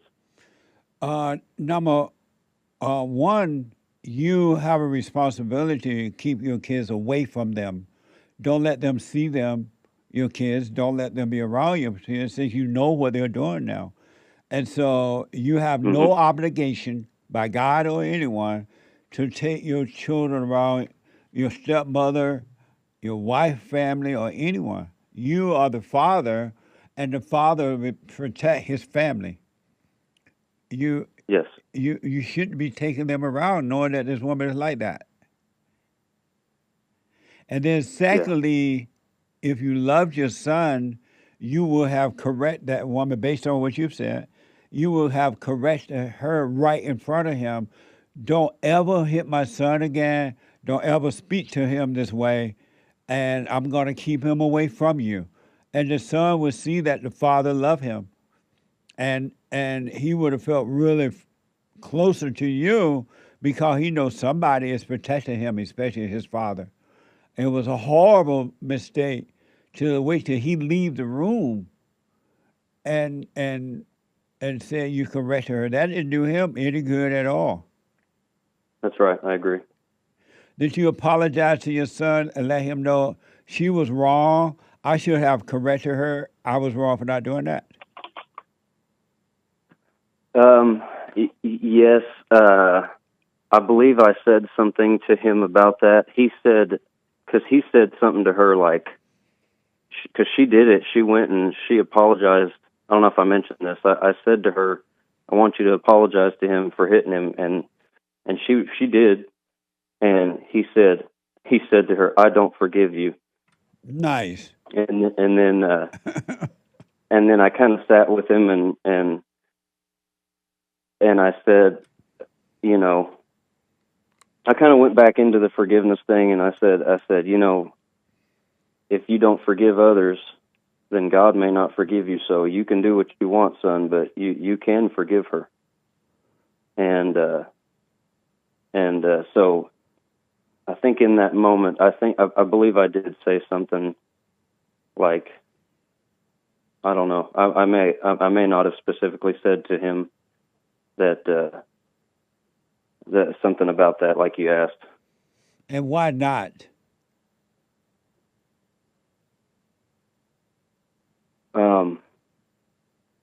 Well, in that moment, I don't know. Because I had enough time to kind of be aware of what was going on. Excuse me. I had enough time to be aware of what was going on, and I knew that it was right. So I should have specifically told him that what she did was wrong. You know why you didn't stand up to her and you weren't honest with your son? It's because you have not forgiven. You're talking to your son about forgiving when you have not even forgiven your own father, and you don't know if forgiveness works or not when you have not forgiven. And so you have fear. Yes. And the fear won't disappear because you and the devil are one. Why haven't you forgiven your father when you've heard me say over and over again, forgiveness is the kingdom of heaven. It's love. It's from God. Why haven't you forgiven your earthly father? I haven't forgiven him yet because I've just been making excuses to not go over there and sit down with him and do it. And who's making the excuses? I guess the ego that remains in me that is fearful of the outcome. And why are you cooperating with the devil?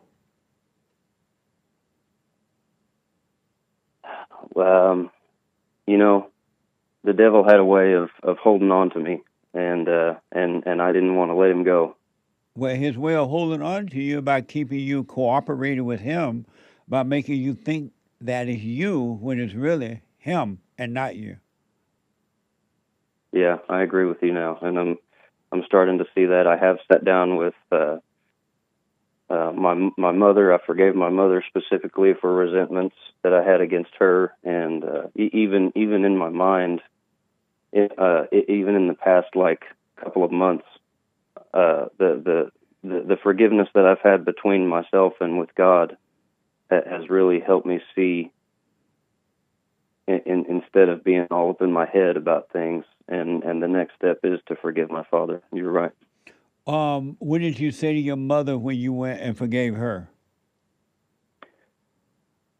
I told her that I resented her for some specific things that I wrote down. I kind of made a note of a few things that I was going to tell her. I resented her for these things, and that I was sorry for resenting her, and that I forgive her. And she took it pretty well.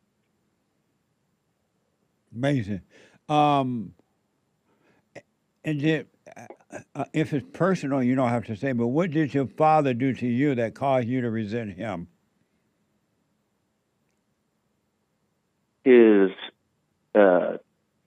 He really instilled in me a nature of not taming my tongue and being impulsive and acting on anger. I don't know what that means. How did he instill that in you? He instilled it on me by he would blow up on me and yell at me when I was a teenager, and it didn't really teach me any good habits on how to deal with my own anger and how to deal with people.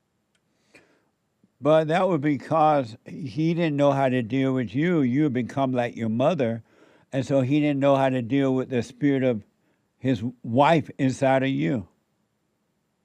You took sides. You took your mother's side and went against him.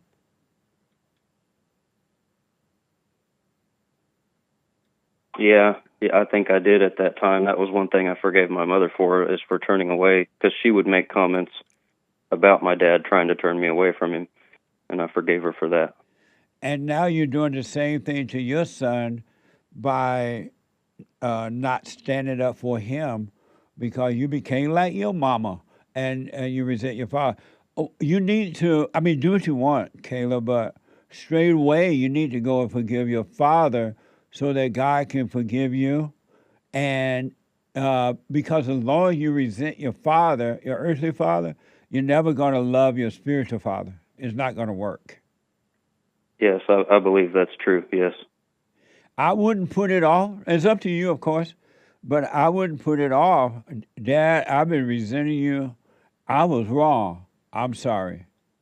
It's truly if you see that you were wrong for resenting him, because how can you say you love God who you never seen and hate your earthly father who you have seen? That's a good point. Yeah. That was a question. Yeah, I will do it. Well, that's because it doesn't make sense. How can I love? How can I love him? That's a great question. You know, it's at this point I'm just going to have to wait and see for it to really pan out, because it is the next step, and I shouldn't put it off any longer. You're right. Why put off today when tomorrow is not promised to you at all? And then you see how to handle your wife, folks. Does your wife obey you?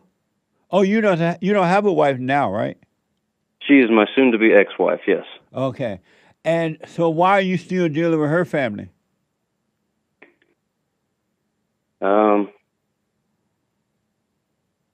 It's I guess the only time.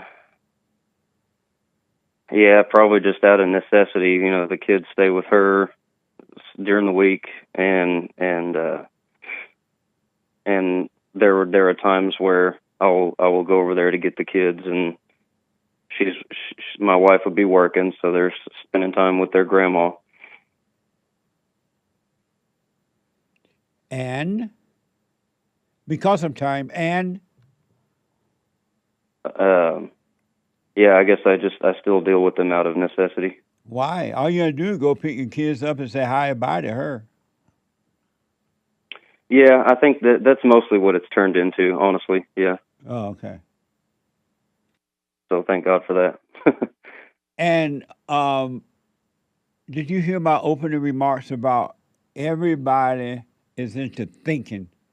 They won't stop thinking, and because they won't stop thinking, it causes them to love their misery, to love their hell, and they believe that what they think is true when all thoughts are all lies all the time, and they're thinking that they're going to think their way out of their situation, and that would never happen. Did you hear me say that? Yeah. What do you say to that? I think every bit of it is true. I really leaned on my own understanding, but before I hit rock bottom, Yeah. before God was able to start building a new foundation in me, it is true. I just kind of was always thinking, and my thoughts were very angry, Amazing. and I was never going to come out of it. Yep, absolutely. You can't think your way out of any situation. You have to see your way out of it. That's right.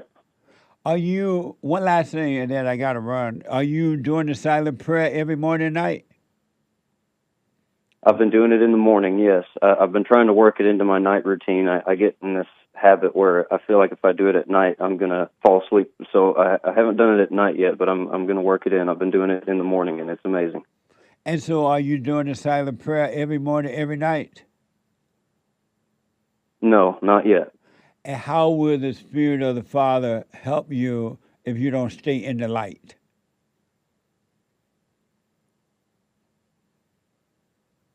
I don't know. I guess he can't. I just need to be still and know him, like you say. It's because it is working when I've done it in the morning. It is amazing. And if you start at night, and it's up to you, but if you start at night, he's gonna give you rest at night. You're gonna sleep like a baby. No matter what has happened during the day or what's going on in the world, you will sleep like a baby. But if you go to sleep unconsciously, you're not gonna sleep as well unless you're drunk or something. Yeah, I think I've tried it while I'm laying down in bed. Why don't you stop being? Are you black? No. Why don't you stop being I'm lazy? white. You white. Why don't you stop being lazy and sit up and do it? That's a good question. I don't know, just because I've been putting it off. Amazing. Well, suffer and die. That's right. I've been sitting in it though. I don't resist it though. Like you say, it's really being aware of things and not doing anything about it. It really my mind has started to change about it, and it's amazing. Thanks to you, Jesse. I appreciate you, brother. You stay with it, and no matter what happens out there in the world, what goes on, what other people do or say, or what the thoughts tell you, you stay present. Always know where you are and what you're doing at all times. And I'm telling you, man, there are no words to express. I almost don't want to say this. This happened to me a while back, and I don't want to say it, but I may say it. I had a quick glimpse of who I really am, and it's mind-blowing. And it was so amazing. It kind of reminds me of when I asked God to let me see myself and I had anger. And one day out of nowhere, he just showed me a quick glimpse of I didn't know I had anger though, but he showed me how dark I was on the inside. My heart was wicked. And I didn't know that, but it was a quick glimpse. I was just looking. I wasn't expecting. And so in the same way, he allowed a quick glimpse of me, allowed me to see who I really am.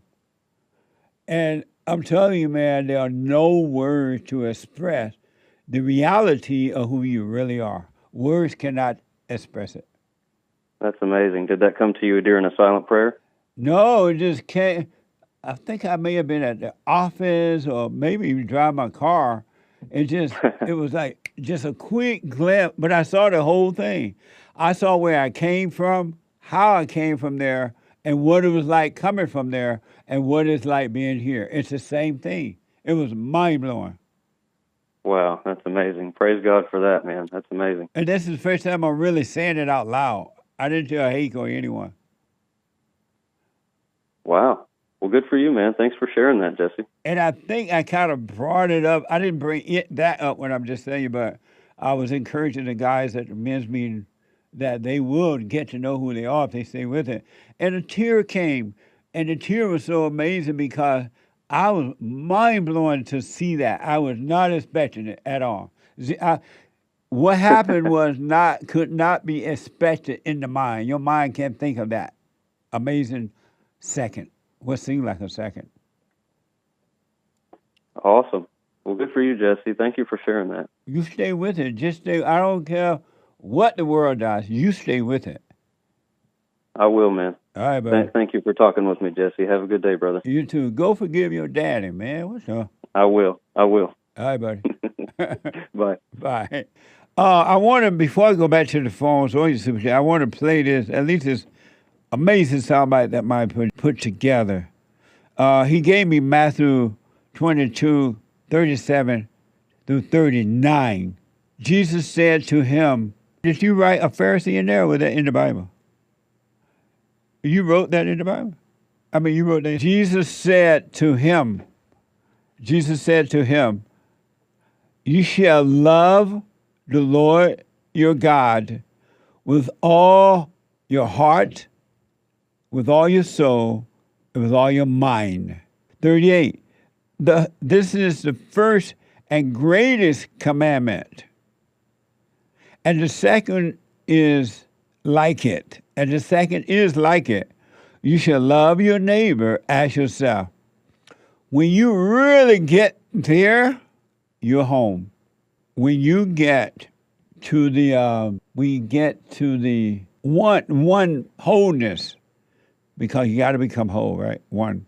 When you get to that, where you can love your neighbor as yourself, when you can love your enemy and not hate your enemy, be angry or anything, then love God with all your heart, soul, and mind, it's over. You are home. But as long as you are resentful, angry, worried, jealous, have fear, worry, all those things, you ain't home. You're lost. You're not home yet. So my producer gave me that, and then he wanted me to ask, which I think is an amazing story, did this man that I'm about to show you right now, this man did, in this story, did this man who intervened show love to his neighbor? This is from Gemini, a video report on a destructive incident at a Taco Bell in Madison, Mississippi, where a man identified as John Bill was arrested after causing disturbance. Watch this from 16 WAPT. Well, the customer I talked to said in the moment, everyone in the restaurant was confused and irritated about this man's reaction. I mean, I don't like to see people disrespected and stuff destroyed. 23-year-old Nathaniel Stevenson says he was just trying to enjoy his food when turmoil broke out at the Taco Bell in Madison on Sunday. He said it all started when a man was waiting to pick up a delivery order. Doing weird behavior. He was doing this. He was waving his arms. He squatted at one point. Stevenson says employees told the man his order was not ready. After that, he went berserk. He was caught on video throwing a register at the workers, which pushed Stevenson to step in. And that's when I ran up and like told him to stop. Hey, chill out. Settle down. Settle down, boy. While being pressured by customers to leave, he punched an order screen and yelled at the workers more, even calling one of them the N-word. I mean, it was gross with the rest of his behavior. Sit down, boy. 23-year-old Nathaniel Stevenson, who was eating at the restaurant intervened by telling the man to sit down. Watch this. Just when everyone thought it was over, he got out of the car and began thrusting his pelvis at the crowd.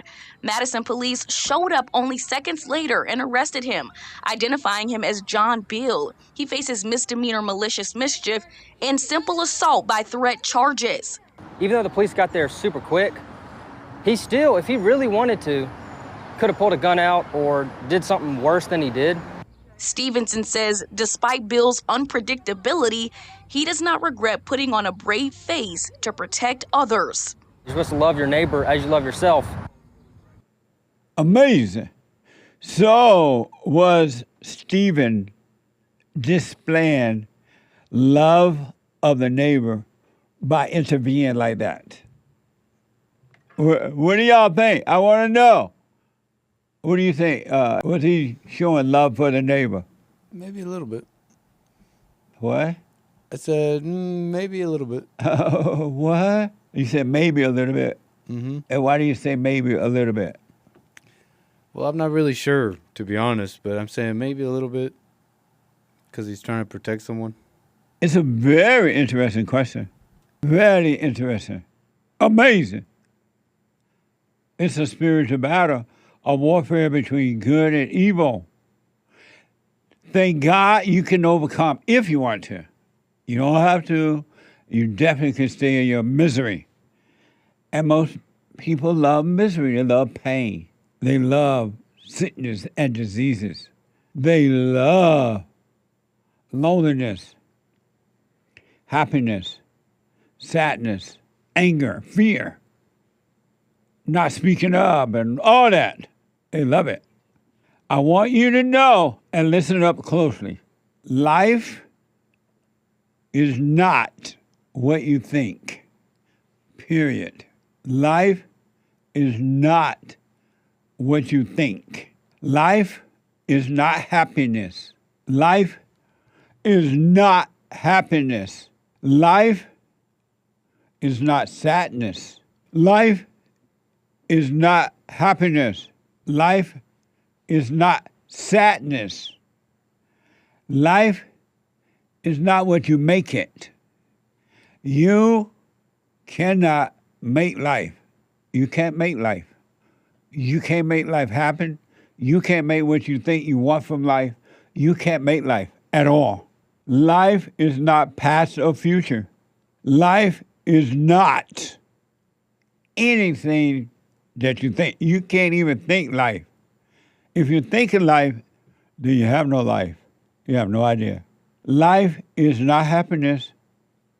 So you're wasting time and you're going deeper into darkness when you think that life is happiness. So you got to do things to make yourself happy. And you've been told you got to make your own self happy. They lied to you. You cannot make you happy because life is not happiness. Life is not what you think. As a matter of fact, you cannot even think life. If you think life, then you have no life. If you're thinking about life, then you have no life. If you think life is this or that, then you have no life. And I've heard it been said all my life, at least when I moved out of my home as an 18-year-old, that's when I started hearing it for the most part. Life is what you make it. You heard that before, right? Life is what you make it. And so you go out and try to make life.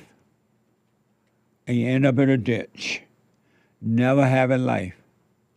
Never knowing life. Never understanding life. Never having a life. What a sad way to live. You're never gonna have life, a life, until you stop thinking about life. You've been lied to all of your life. All my life, I've been lied to about life. Just think about the things that you have done and thought of to try to make life for yourself. Just think about how often you have done things to try to make life happy, your life happy. Think about it. You bought a car, you bought a house, you got married, you made children, you got married again, and you made more children. And then you met a new person, they made more children. Or you had no children, you got married because you want to make your life happen just by having someone near you. You go off on other people trying to make a life. Or your father's in business, and you're a son or a daughter. And as you get older, the father said, hey, son, I want to teach you how to run the business. I want you to learn everything about this business. I'm going to go and start another one, and you're going to become the inheritor of these businesses. And all you got to do is run them. Learn everything, walk up and down every aisle, learn everything about them, and run them. And you're like, oh, okay. And so the father goes off to make another business because he left the cotton gin business to you. You know how to run the cotton gin business now.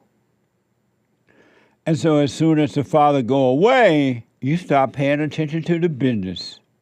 And you let it run down. You let the cotton gin run down. And so the people come with cotton to sell and bale their cotton. And the mill is kind of dusted, broke down, barely work. Because instead of you taking what your father has done and enhancing it, learning and making it work, you go to the bar, you have fun, because the business is drawing money already. You go and party up, you have all the sex that you want. You buy a boat and you go out sailing. You party up with your friends because you got money. And in the meantime, the business is running down. The folks show up with truckloads of cotton to the gin, and they got to wait in long lines now. It wasn't like that when the father was running it. But you thought you were making a happy life for yourself. You had your own business now, your father's business. You can party, you can spend money, you can have a good time. You can make yourself happy.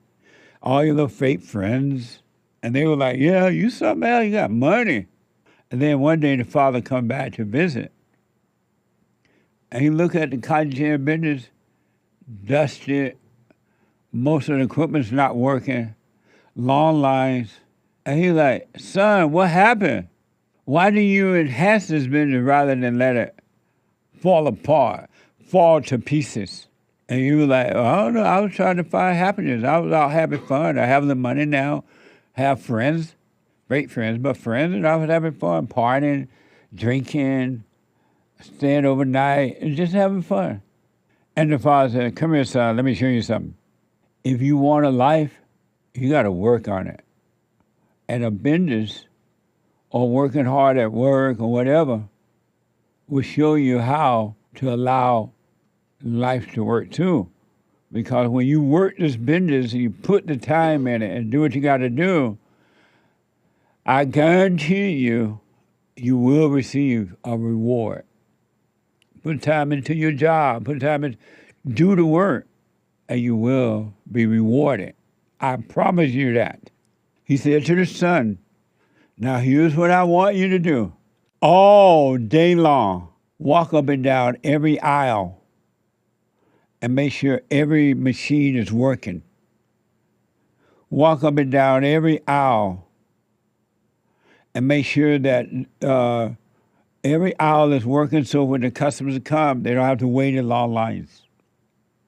Make sure it's always stocked with what is needed and everything's repaired. Make sure that you spend all of your time working this business, and the reward will be great. You got to give up the partying and all that because you're not going to find happiness in there. You got to learn how, son, to deal with the unions when they come in and try to take over your business.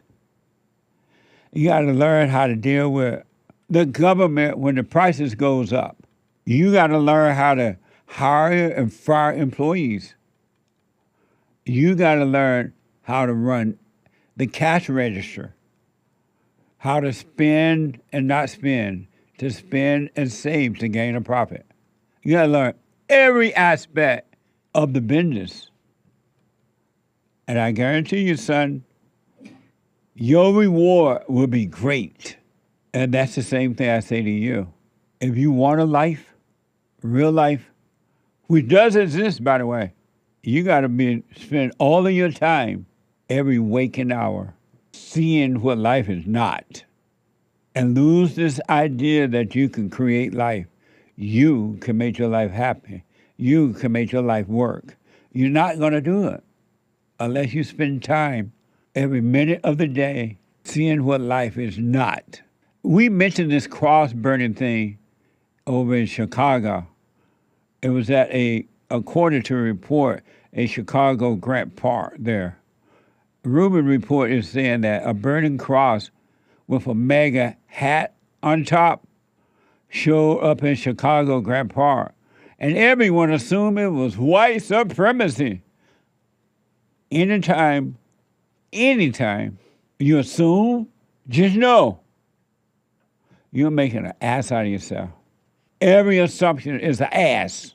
And they assume white supremacy. And the lost people with no life fell for it. I remember when that guy, Jesse Smollett, something like that. That's his name? Juicy Smollett. Remember he claimed some white people said that they're going to lynch him, something like that. White people in Chicago, and they were calling it white supremacy and everything. And everybody, not everybody, a lot of people jumped on board, assuming, taking another evil person at their word. And found out later, according to all the report, the boy lied. He made it up. But in the meantime, you're going around hating, screaming, joining forces without any understanding at all. You assume that you know because you heard about it. And then you repeat it as though it's the truth. You run and tell somebody else as though you know that it's true. It kind of reminds me of the people who are turning their backs on the great white hope, Donald Trump. They voted for him. We love you, Donald Trump. You're the man. You're the man. And then we voted for you. You're the man. And then as soon as the president says or does something that they don't like or agree with, even though they don't even know what's going on within, they're not in there getting all the real information, right? But they heard somebody else say, well, the president did this. The president did that. The president is supported about this and that. We shouldn't vote for him anymore. We should support him. And they start repeating the same thing, and they truly believe that what they believe is true. And the people that tell them this have no inside scoop at all. They're assuming. And then they tell another person, and they speak it as though they know it's true. The president, they were in the meeting with the president, and they found out it was not true. It was true. Same thing with this thing in Chicago. White supremacy, they say. Burning a cross, poor black people, slavery. Then a 21-year-old University of Illinois senior named Mullin sent an NBC's a video admitting he did it as an anti-Trump protest. Are you going to go back now and say, you know what, white people, I'm sorry. I assume you're white supremacy based on what somebody else said. You don't have a life. That's why you do it. Watch this from NBC News. I don't want to wait until he may or may not get impeached. I want him gone right now. On that video, are you threatening him? No. You say that you think that he should be brought to an end. I said he deserves to stand trial to the American people. Some paraphrase, I guess. But I think you use the word end. That's what I mean by end. I mean, by end, I don't mean like a civil war, if that is the imagery that you're trying to imagine. Lou says he built this cross after carrying wooden slats from his near West Side apartment to Grant Park last Tuesday afternoon. He showed the red ball cap that he put on the top beam and used lighter fluid and toilet paper to get it all going. I put a red hat to signify the MAGA hat, the Make America Great Again hat. So that was, yeah, that's what I tied on top. But that's not visible in the one video that was taken by a motorist. Lou says he was protesting what he calls MAGA Christian nationalist supporters and the Trump administration ruling class. He's just scamming people. We're just scamming out of money, right? And I think that's a great reflection of how this country works. See how Lou is repeating everything that he's heard? And he has no proof of that at all. And because he heard it, look what it made him do, according to this report. He has no idea. He has no life. Life is not about repeating what someone else said so that you can look like you know what you're talking about. That's all it is. That's not a life, folks. You were not created to act that way, think that way, or be that way. Something went wrong. Lou is lost. And all he's doing is repeating what somebody else said. And Satan told him, go out and burn that cross and do whatever it takes to get rid of white supremacy. And nobody scamming him. He ain't got no money anyway. I gotta take a break. Back in a moment. I want to just finish up this story about this cross burning in Chicago. And according to this report from the Rumor Report, a guy by the name of Mullin Lou sent a video to CBS 5 admitting he did it. But no, y'all was saying it's white supremacy. One person after another was saying it because somebody else said it. You don't have a life. That's why you function that way. And you felt good when you said it. And you call that life. You felt a thrill of excitement that once again you could go after white people, the MAGA people. Or you felt angry, which is still a thrill. And you can judge, and you can lift yourself up falsely, saying and thinking that you're better than the MAGA person or people who set the fire. And you thought you had a life, and you did not.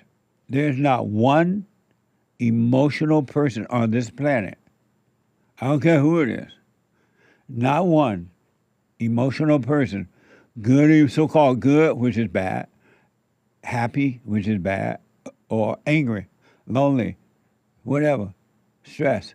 That's not life. That's not the way it's supposed to be. You're not supposed to get a thrill from anyone else suffering.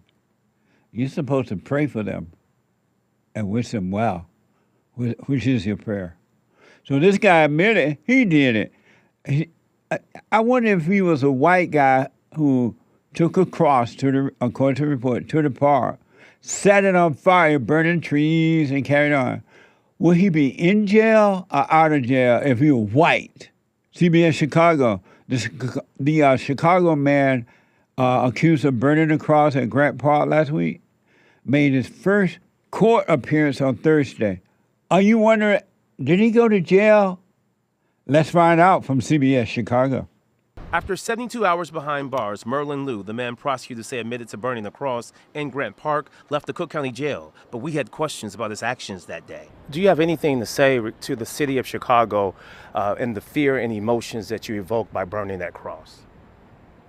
In terms of the fear that I've evoked, I've already apologized, and I'm going to apologize sincerely again right now. That apology is not enough for prosecutors who charged Lou with a hate crime and arson. Earlier this month, prosecutors say Lou was caught on surveillance video holding 2 long planks of wood and walking from Halsted to Roosevelt and then proceeded east toward Grant Park. And once there, he built the cross and then wrapped toilet paper around the cross and doused the cross in a gallon of kerosene after he tied a red hat to the top. This is not intended to be a hate crime. Lou's attorney in court says it was a misguided political protest.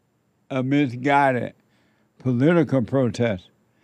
If a white guy had done that and a black person was president, would they call it a misguided protest? And would they let him go free? Or would they lock him up in the same way they'll treat that guy, Cud? I think that's that guy's name. What? Shud, the builder guy?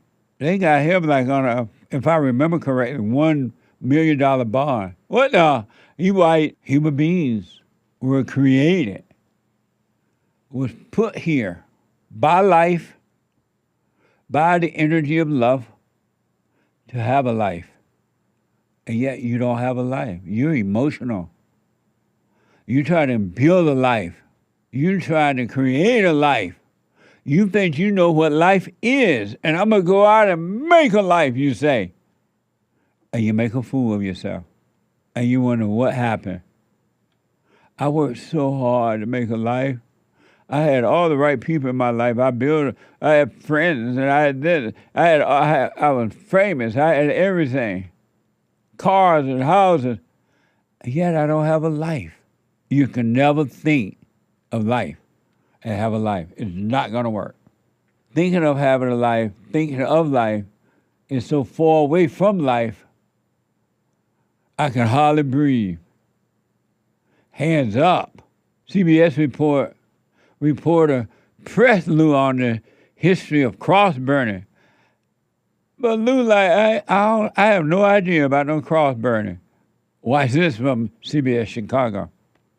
If you are in college or have taken college courses, how could you not know the context of that cross burning? I didn't go to college for history.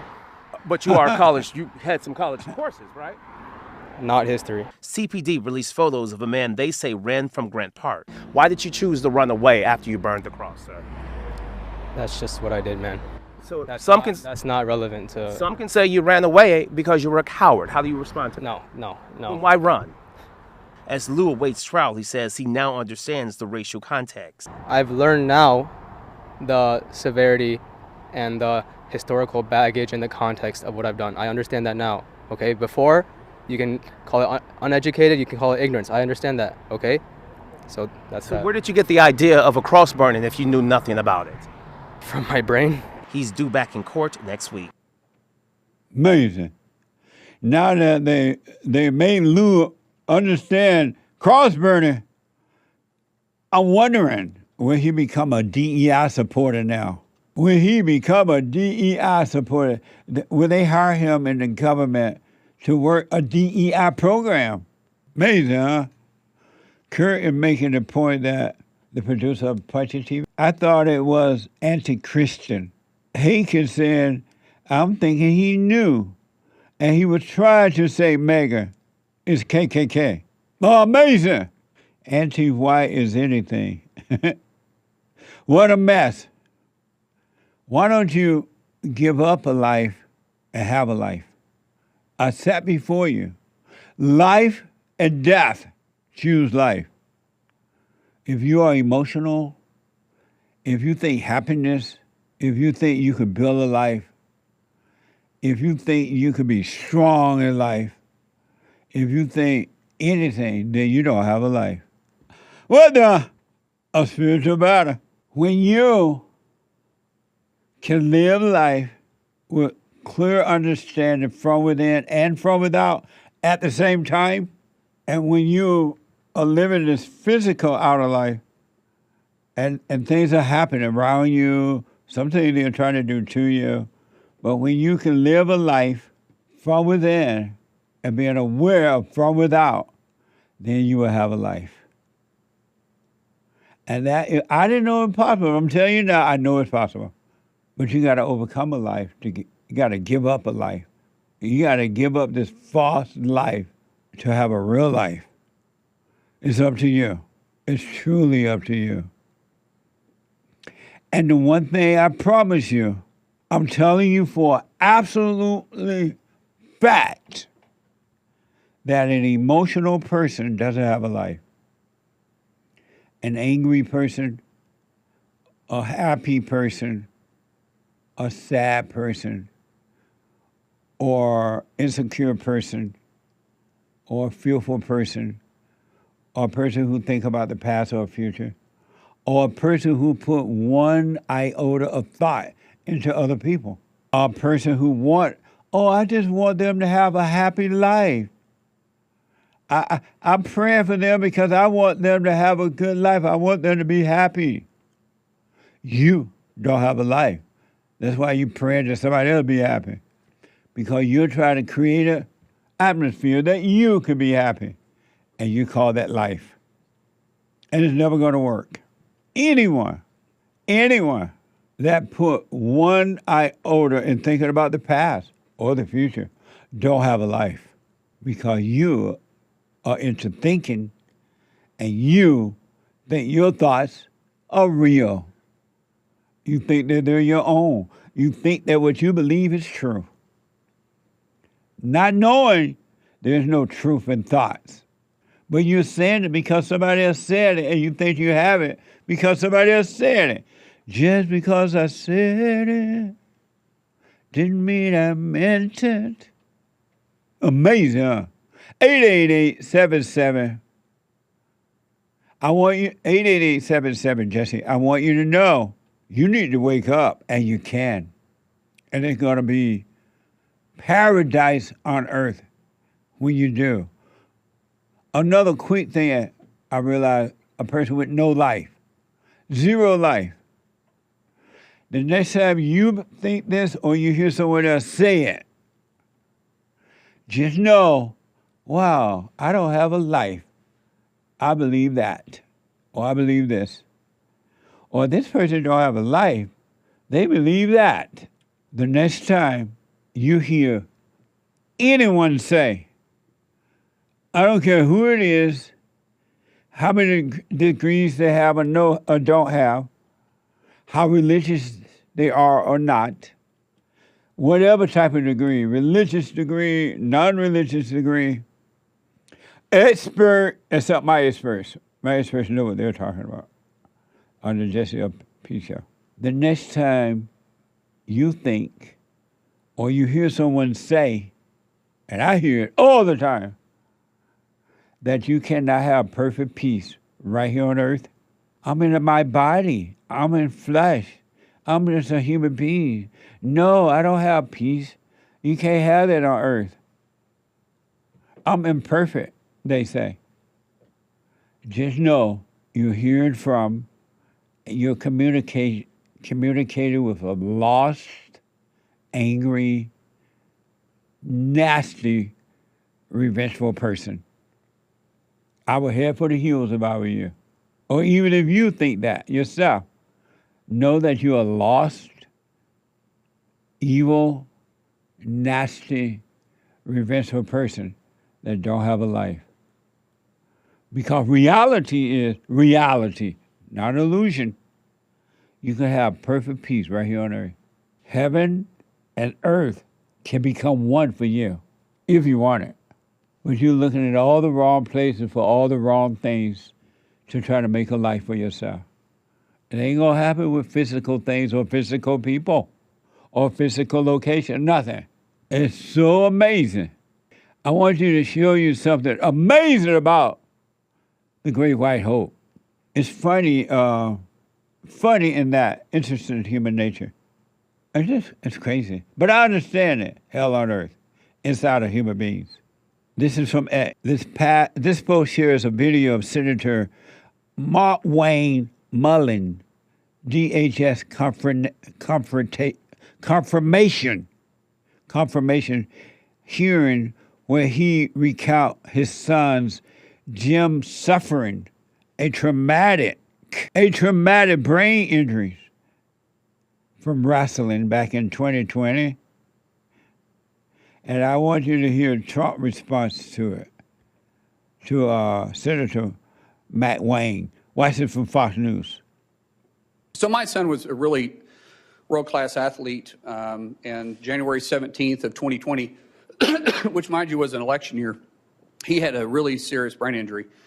Woke up 26 hours later and he's a different kid. We almost lost him. The president found out about it and he gave me a call immediately. And one thing that the president joked about was like, he said, let me get this straight. He doesn't know who you and Christy are, but he knew who I was because the only question you got right is who the president was. And he said, Trump, with this cocky grin on his face. And But the president didn't understand the severity of it, but he heard it in my voice, and immediately he went to work. And the president offered to send his plane, his personal plane. This is the president of the United States. We get there, and he called almost every day for 2 weeks checking on Jim. And then he says, I'm going to come see him. And now this is the middle of the election. This is Bakersfield, California. Really not an area he's got to go campaign. And his team came to him twice and said, sir, we got to go, we got to go. On the third time they came over to him, he looked at him and he says, hey, I guarantee you that plane won't leave without me. And for the next 15 minutes, he did nothing but love on my son. That one incident jogged his memory. And from then on, he started retaining things. And Jim's attitude went from this, we're going to get through it, to this, I'm going to get through it. And every week, if not most days, the president would call and ask how he could help. Ask how's his buddy doing? How's Jim doing? He didn't do it for publicity. He didn't do it for any show. He was running in one of the toughest elections he had been in, and the guy was still that concerned about my son. Dang it, I hate getting emotional. See, if I talk about my kids, I get emotional. Other than that, you can't make me cry. But my kids do make me emotional. That's actually a good thing. Yeah. So anyways, he grabbed my son, and he said, do you know why I love your dad? Do you know why I love your dad? Chrissy tells the story better than I do. And he goes, no, sir. He goes, because he loves you. Because of you.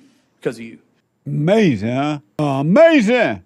Now you see why they call the Great White Hope amazing, Donald Trump. They call him amazing. They say, what manner of man is this? The wind and the sea obeys him. And some people call him king, and they hold rallies around the world honoring the king, Donald Trump. Some people call him daddy.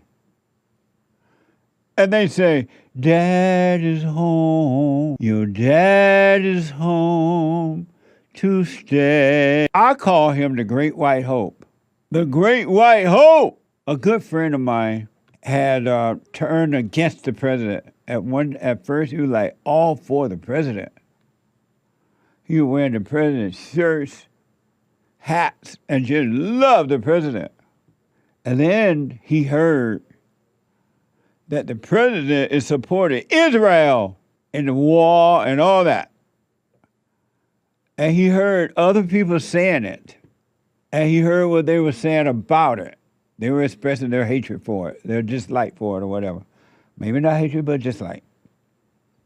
And all of a sudden, this good friend of mine believed into it, and he started thinking and saying the exact thing that they were saying on YouTube and other places.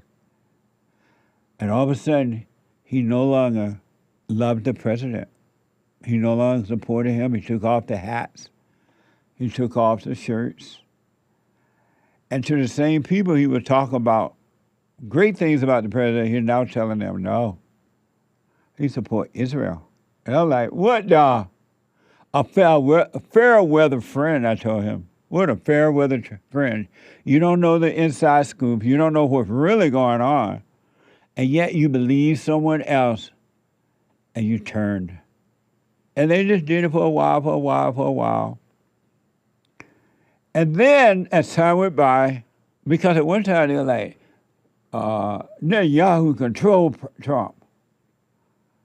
But then Trump was, when he started hearing that Trump tells Netanyahu how the cow ate the cabbage. And then the president announced the other day that the situation with Iran, is it Iran? Yeah. Iran and all that is ending. They're supposed to have a signing thing. And the president said, I'm still waiting and verifying. We're going to sign this agreement, but everything is still in place. If anything go wrong, we're going to blow them up. And then the president suggested to Netanyahu, stop fighting, stop blowing up the buildings in Lebanon, I think he said. Maybe not Lebanon, but somewhere over there. Stop it.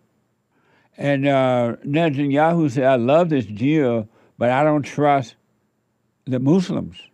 And so it looked like they were going to end in the president really being the president. And I tried to tell my friend, no one controls the president. And now my friend all of a sudden like the president again, wearing the shirts and the hats and everything. I'm like, what now? And then I'm like, why? What made you put it back on? Well, he's not supporting Israel anymore, something like that. And so I asked my friend, do you have the inside scoop as to when you're in the meetings? Were you there when the president made any decisions about anything? No. So how are you coming up with a conclusion? I doubt if you could hardly find one person on the planet, except those men and women who are now working on themselves, and they are. We had a women's forum last night, and it was amazing. I have a monthly forum with the ladies. They're working on themselves. But not one person would question, before I run with this, how do I know this is really, really true? You know what I mean? They just rather tell, because the thrill of running with it is better than the thrill of having to wait and see and not taking sides either way. Have a wait and see. Ain't no thrill in wait and see. What's up? There's no false happiness and false sadness in that. Why don't you wake up? You are asleep, and you're being affected by the world. You're in the world, of the world, and suffering in the world. Unnecessarily. And someone comes along and tell you, I and my Father are one, you stone them. You like, get out of here, nigga, rah-rah. One other quick video, and then I'll take your calls. This is from Gemini. This video features an interview with Don Graves, a Marine veteran, who recounts the tragic story of a young replacement soldier being killed by a Japanese sniper. Watch this from American Veteran Center. This was the saddest thing that happened to me, and I never forget it. I tell everybody I talk to, I'll never forget it. I think about it, I dream about it once in a while. What happened was that three of us were in a cave around the north end, and it's getting close to the end. And we're sitting there just talking. I said, I got to get up there and take a look, see what's going on. So I got up there and put my elbow on the ground, my glasses, looking for snipers. I couldn't find a thing. It was a very calm day. Nothing was moving. I was there about 15 minutes. I dropped back down. I got on the horn, my radio, and I said, Graves to CP. Hey, go ahead, Graves. I said, and I told him, I said, I've been looking. I can't see a thing. Well, you better keep looking because our first sergeant took a round his leg from out there. I said, okay, I'll keep looking. By the way, you got a kid coming for a replacement. I said, good, we need him. So I hung the phone up. 10 minutes later, while he stood at the hole, he said, Graves? I said, yeah, come on down. He jumped in the hole. He said, what do you want me to do? I said, sit over there. There'll be a lot due tonight when they come. I got up and I'm looking. I was going to go look. He said, hey, Graves, let me have the glasses. I'll look. And I said, nah, you get yourself shot. My one buddy says, give him the glasses. That's what he's here for. I threw the glasses. He got up right where I had been. I know that Japanese sniper was waiting for me again about 10 minutes after. We're sitting there shooting the breeze, just talking. He fell back. He got shot in the forehead. It went through his helmet. His helmet flew off and landed down by my feet. We were stunned. Not that he got cut, but I was just up there. He knew I was going to go back up there. He knew that. And I looked at that, and I looked down in that helmet, and there was a beautiful girl sitting in a chair, and on her lap was a beautiful baby. When I saw that, I just lost it. I got up and threw everything off, and I cursed Iwo Jima. I cursed the Marine Corps. And the worst thing I did is I cursed God because he let that kid take my place. I didn't understand. Amazing. Amazing. So when he said he looked down and saw a woman, he saw on this dead man was a picture of, I guess, his family. The guy with the helmet on, he saw the picture laying there next to the man. Years have gone by. He looked like he, give or take, because you can't tell with white people how old they really are when they get old because they seem older than what they really are, but unlike black don't crack, and so the skin stays tight for the most part.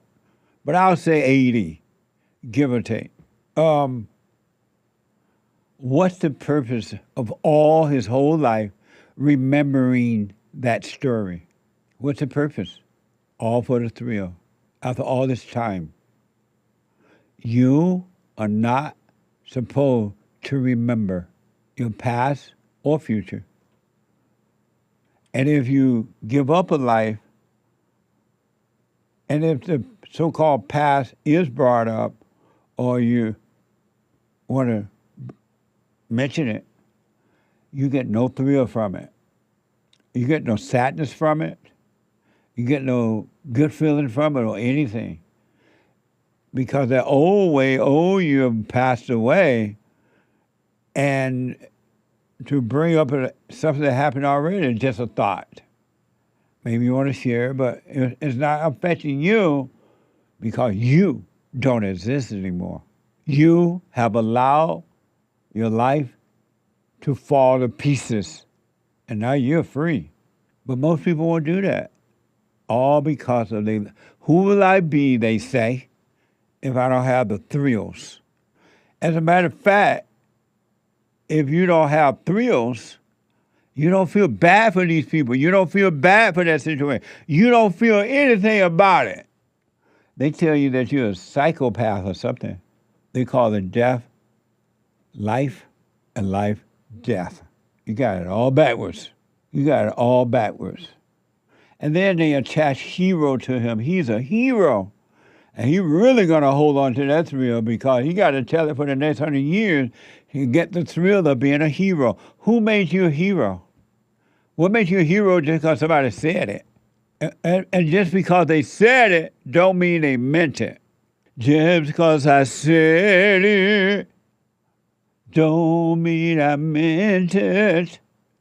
Because those same people that make you a hero, the moment you say something or you do something that they disagree with, your hero title is gone. Same thing they do with Trump. Trump was a hero until he did something or said something they didn't want, they didn't like. Not their way, the hero's gone.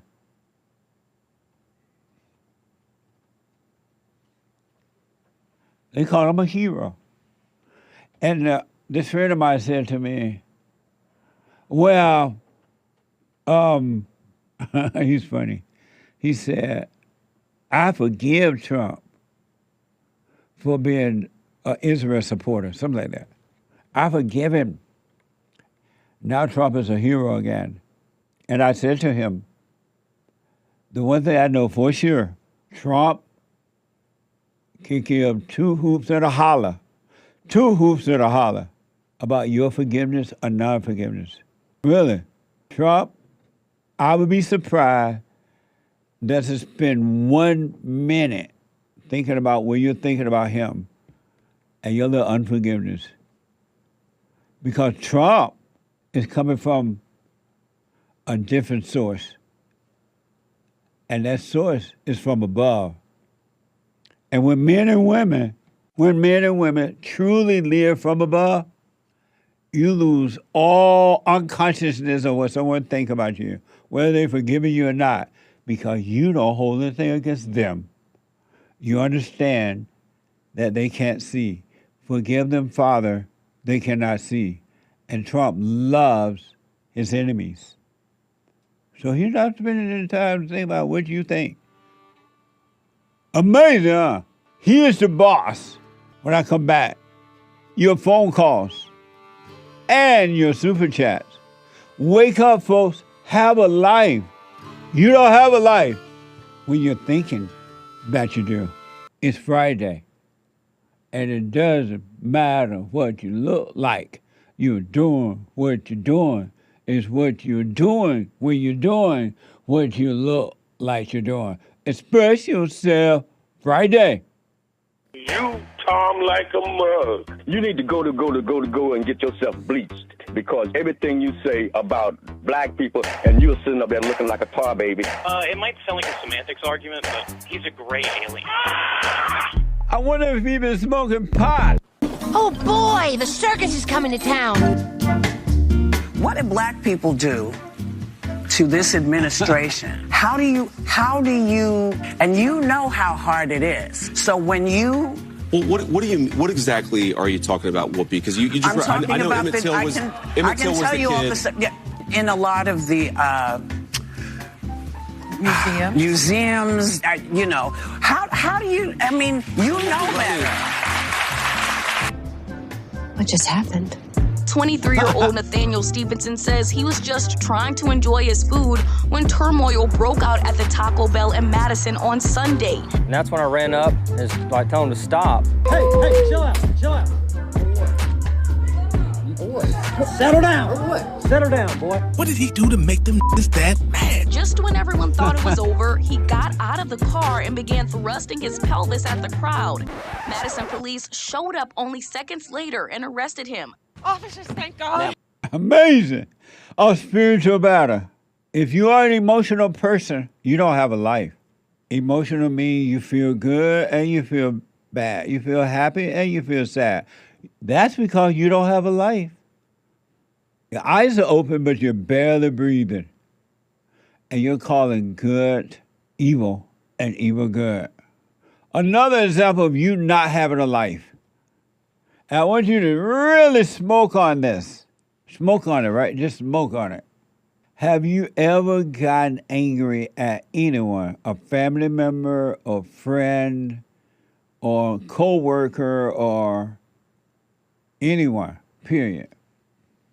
Have you ever gotten angry or didn't want to play with someone because they didn't get angry or turn away from the person that you had turned away from? They didn't get mad at the person because you were mad. They still wanted to play and be friends with the person, but you didn't. And you got mad at them because they didn't go along with you. Have you ever done that? Raise your hands. And when they don't turn because you're turning, you call them names. Have you ever done that? You're just a Jew lover. You don't turn against Trump because you're a Jew lover. You're a black lover. You're this lover because you don't get mad because I'm mad. You don't turn because I'm turning. And then they attack you. Have you ever done that to anyone? If you have, you don't have a life. You don't have a life. That was an amazing video that the Anchor Baby put together in that open there with the view and all that. I want to just quickly, before I go back to the call, show you that interview that the Vice President had on the View so you can get a little more insight, because that was an amazing video he put together. The Anchor Baby somehow just call the Anchor Baby Donald Trump Jr. Or maybe you can call him the Son of God, because he and the Father just may be one. He definitely had the energy of the Father. When you see the Son, you see the Father. When you see Anchor Baby, you see God. Those videos are amazing. Grok on ABC, The View, co-host Sonny Halston claimed a fighter's blunt comment about Michelle Obama and President Trump's UFC birthday event stemmed from the lingering effects of slavery. Everything about slavery, right? What a liar. Everything about slavery, Sonny. Sonny, here's where Hostin argued black women have long been stereotyped as unattractive and masculine compared to white women. Watch this from ABC. Last night, you know who celebrated his 80th birthday at an event billed as UFC Freedom 250, featuring cage matches on the South Lawn of the White House. There was also one fighter who used his victory speech to make a derogatory slur against former First Lady Michelle Obama. What did you make of yesterday's event? I do want to address the derogatory slur. And I think the reason that it's important is because for a long time, and the roots are in slavery, black women have been slurred and made to feel that they were unattractive, made to feel that they were masculine, made to feel that they were they didn't have the femininity that a white woman would have. And so there's this intersectionality between racism and sexism that was on full display at the White House. The crowd laughed at the statement, and the President of the United States smirked, and never addressed what was said. You're looking at a female there, that Sunny Hostin lady, with no life. She doesn't have a life. First of all, she's lying about the unattractive masculine things and slavery. When I was growing up, black women were beautiful. They were not, for the most part, they were not fat. They carried themselves in a really amazing way. And black men, every white men were attracted to them. That's what she's thinking in her own life. Those are her thoughts. And I'm sure she found other black people maybe who thought the same way, because the devil has a lot of children. I remember growing up, I only knew one fat black girl in school, in the whole high school. And everybody, all the other women were fine, nice bodies. I wouldn't even date a girl, there was no other route but to find one. That did not have a small body, nice body, went all a pig. And black women wore their hair in a beautiful way and nice hair. At the time, they were not wearing the nappy stuff, and they were beautiful. So when you hear this mess from the children of Satan, as this female is doing, just pray for her. It's not her, but it's Satan in her. Don't get mad. Don't judge her, because she's lying, and she can't help it. Forgive her. She really can't help it, and she's still your sister. But this thing made a home in her, and she's living from that, calling it life. And she getting a thrill from that. Now, we played the soundbite where that guy said that about Michelle Obama. It was uncalled for. It was unnecessary. And as far as I know, he doesn't know if that's true or not. But even if it was true, I don't believe it is, but if it is, that was not a time or place or reason to even say that about Michelle Obama. Forgive him. He's lost. He has no love. It was a thrill from him. And when I didn't see the president expression to it, but what I was told, he didn't seem very happy with that the guy did that. I didn't see that expression, so I don't know. But these are examples of people with no lives. They live off thrills. And they call a thrill life. Anyone, every emotional person, whether it's a happy person or a sad person, don't have a life. They have a thrill, and they'll call it life. But you gotta love them, and don't hate them. Forgive them, Father. They know not what they do. And here's where JD and Whoopi, whatever her name is, didn't know what she was talking about either. Making up stuff with no backup at all. Watch this from Grok. In a tense exchange during the Vice President J.D. Vance appearance on the ABC The Views, co-host Whoopi Goldberg accused Trump administration of stigmatizing black Americans, but struggled to provide a single example when pressed. Watch this from ABC 7.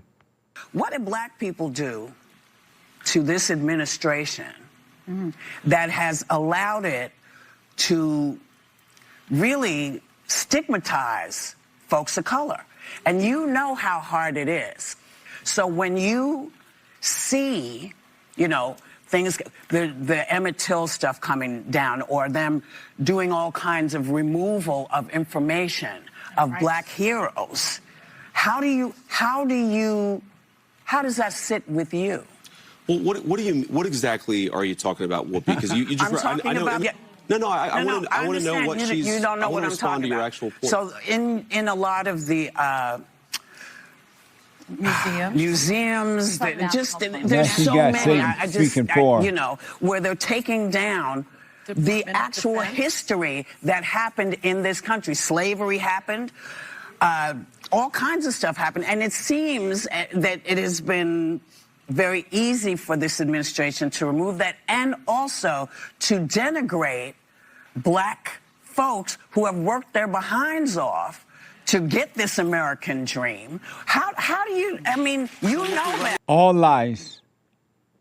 All lies. But it's a thrill for Whoopi Goldberg to say that. With no proof, she really said nothing. Nothing. She said nothing. All thoughts, all lies, all the time about anything. She burned up the past. She doesn't even know what she's talking about. Why don't you live right now, Whooper? What's her name? Whoopi. Why don't you live now? Why you bring up the past and what does it have to do with you? And you can't blame any white person or anyone for now. But they keep using that. In the same way Satan is lying to her and she verbally speaking it out, he lied to you the same way in your mind. There is no truth in thinking. Zero. Truth in thinking. All thoughts, all lies, all the time about anything. I love the fact that JD, well, what are you talking about? What are you saying? What's your proof? And then that some other woman sitting at the table in museums and this and that. Whoopi wasn't going to come up with anything otherwise. When will you stop listening to the devil? You are nothing but thoughts. That's all you are, full of thoughts. And thoughts are not life. It is not life. It's not life. It's hell. There's another way of living. There's another way of living a life without thinking. You want to live a life of seeing, not thinking. You want to see your way out of every situation because you will never think your way out of any situation. When you try to think your way out of a situation, all you're doing is thinking right into another situation or the same situation. You're not thinking your way out. Thinking. You're not thinking your way out of nothing. It ain't going to happen. And this I promise you. You can't think your way out of a situation. You have to see your way out. And then you're done with that situation. Period. Amazing. Amazing. And don't forget to like, follow, tweet, subscribe, and share the Jesse Lee Peterson radio show, folks. We really appreciate it. We are at war. It is a spiritual battle for the soul of America. And it's going to take all of us to do it.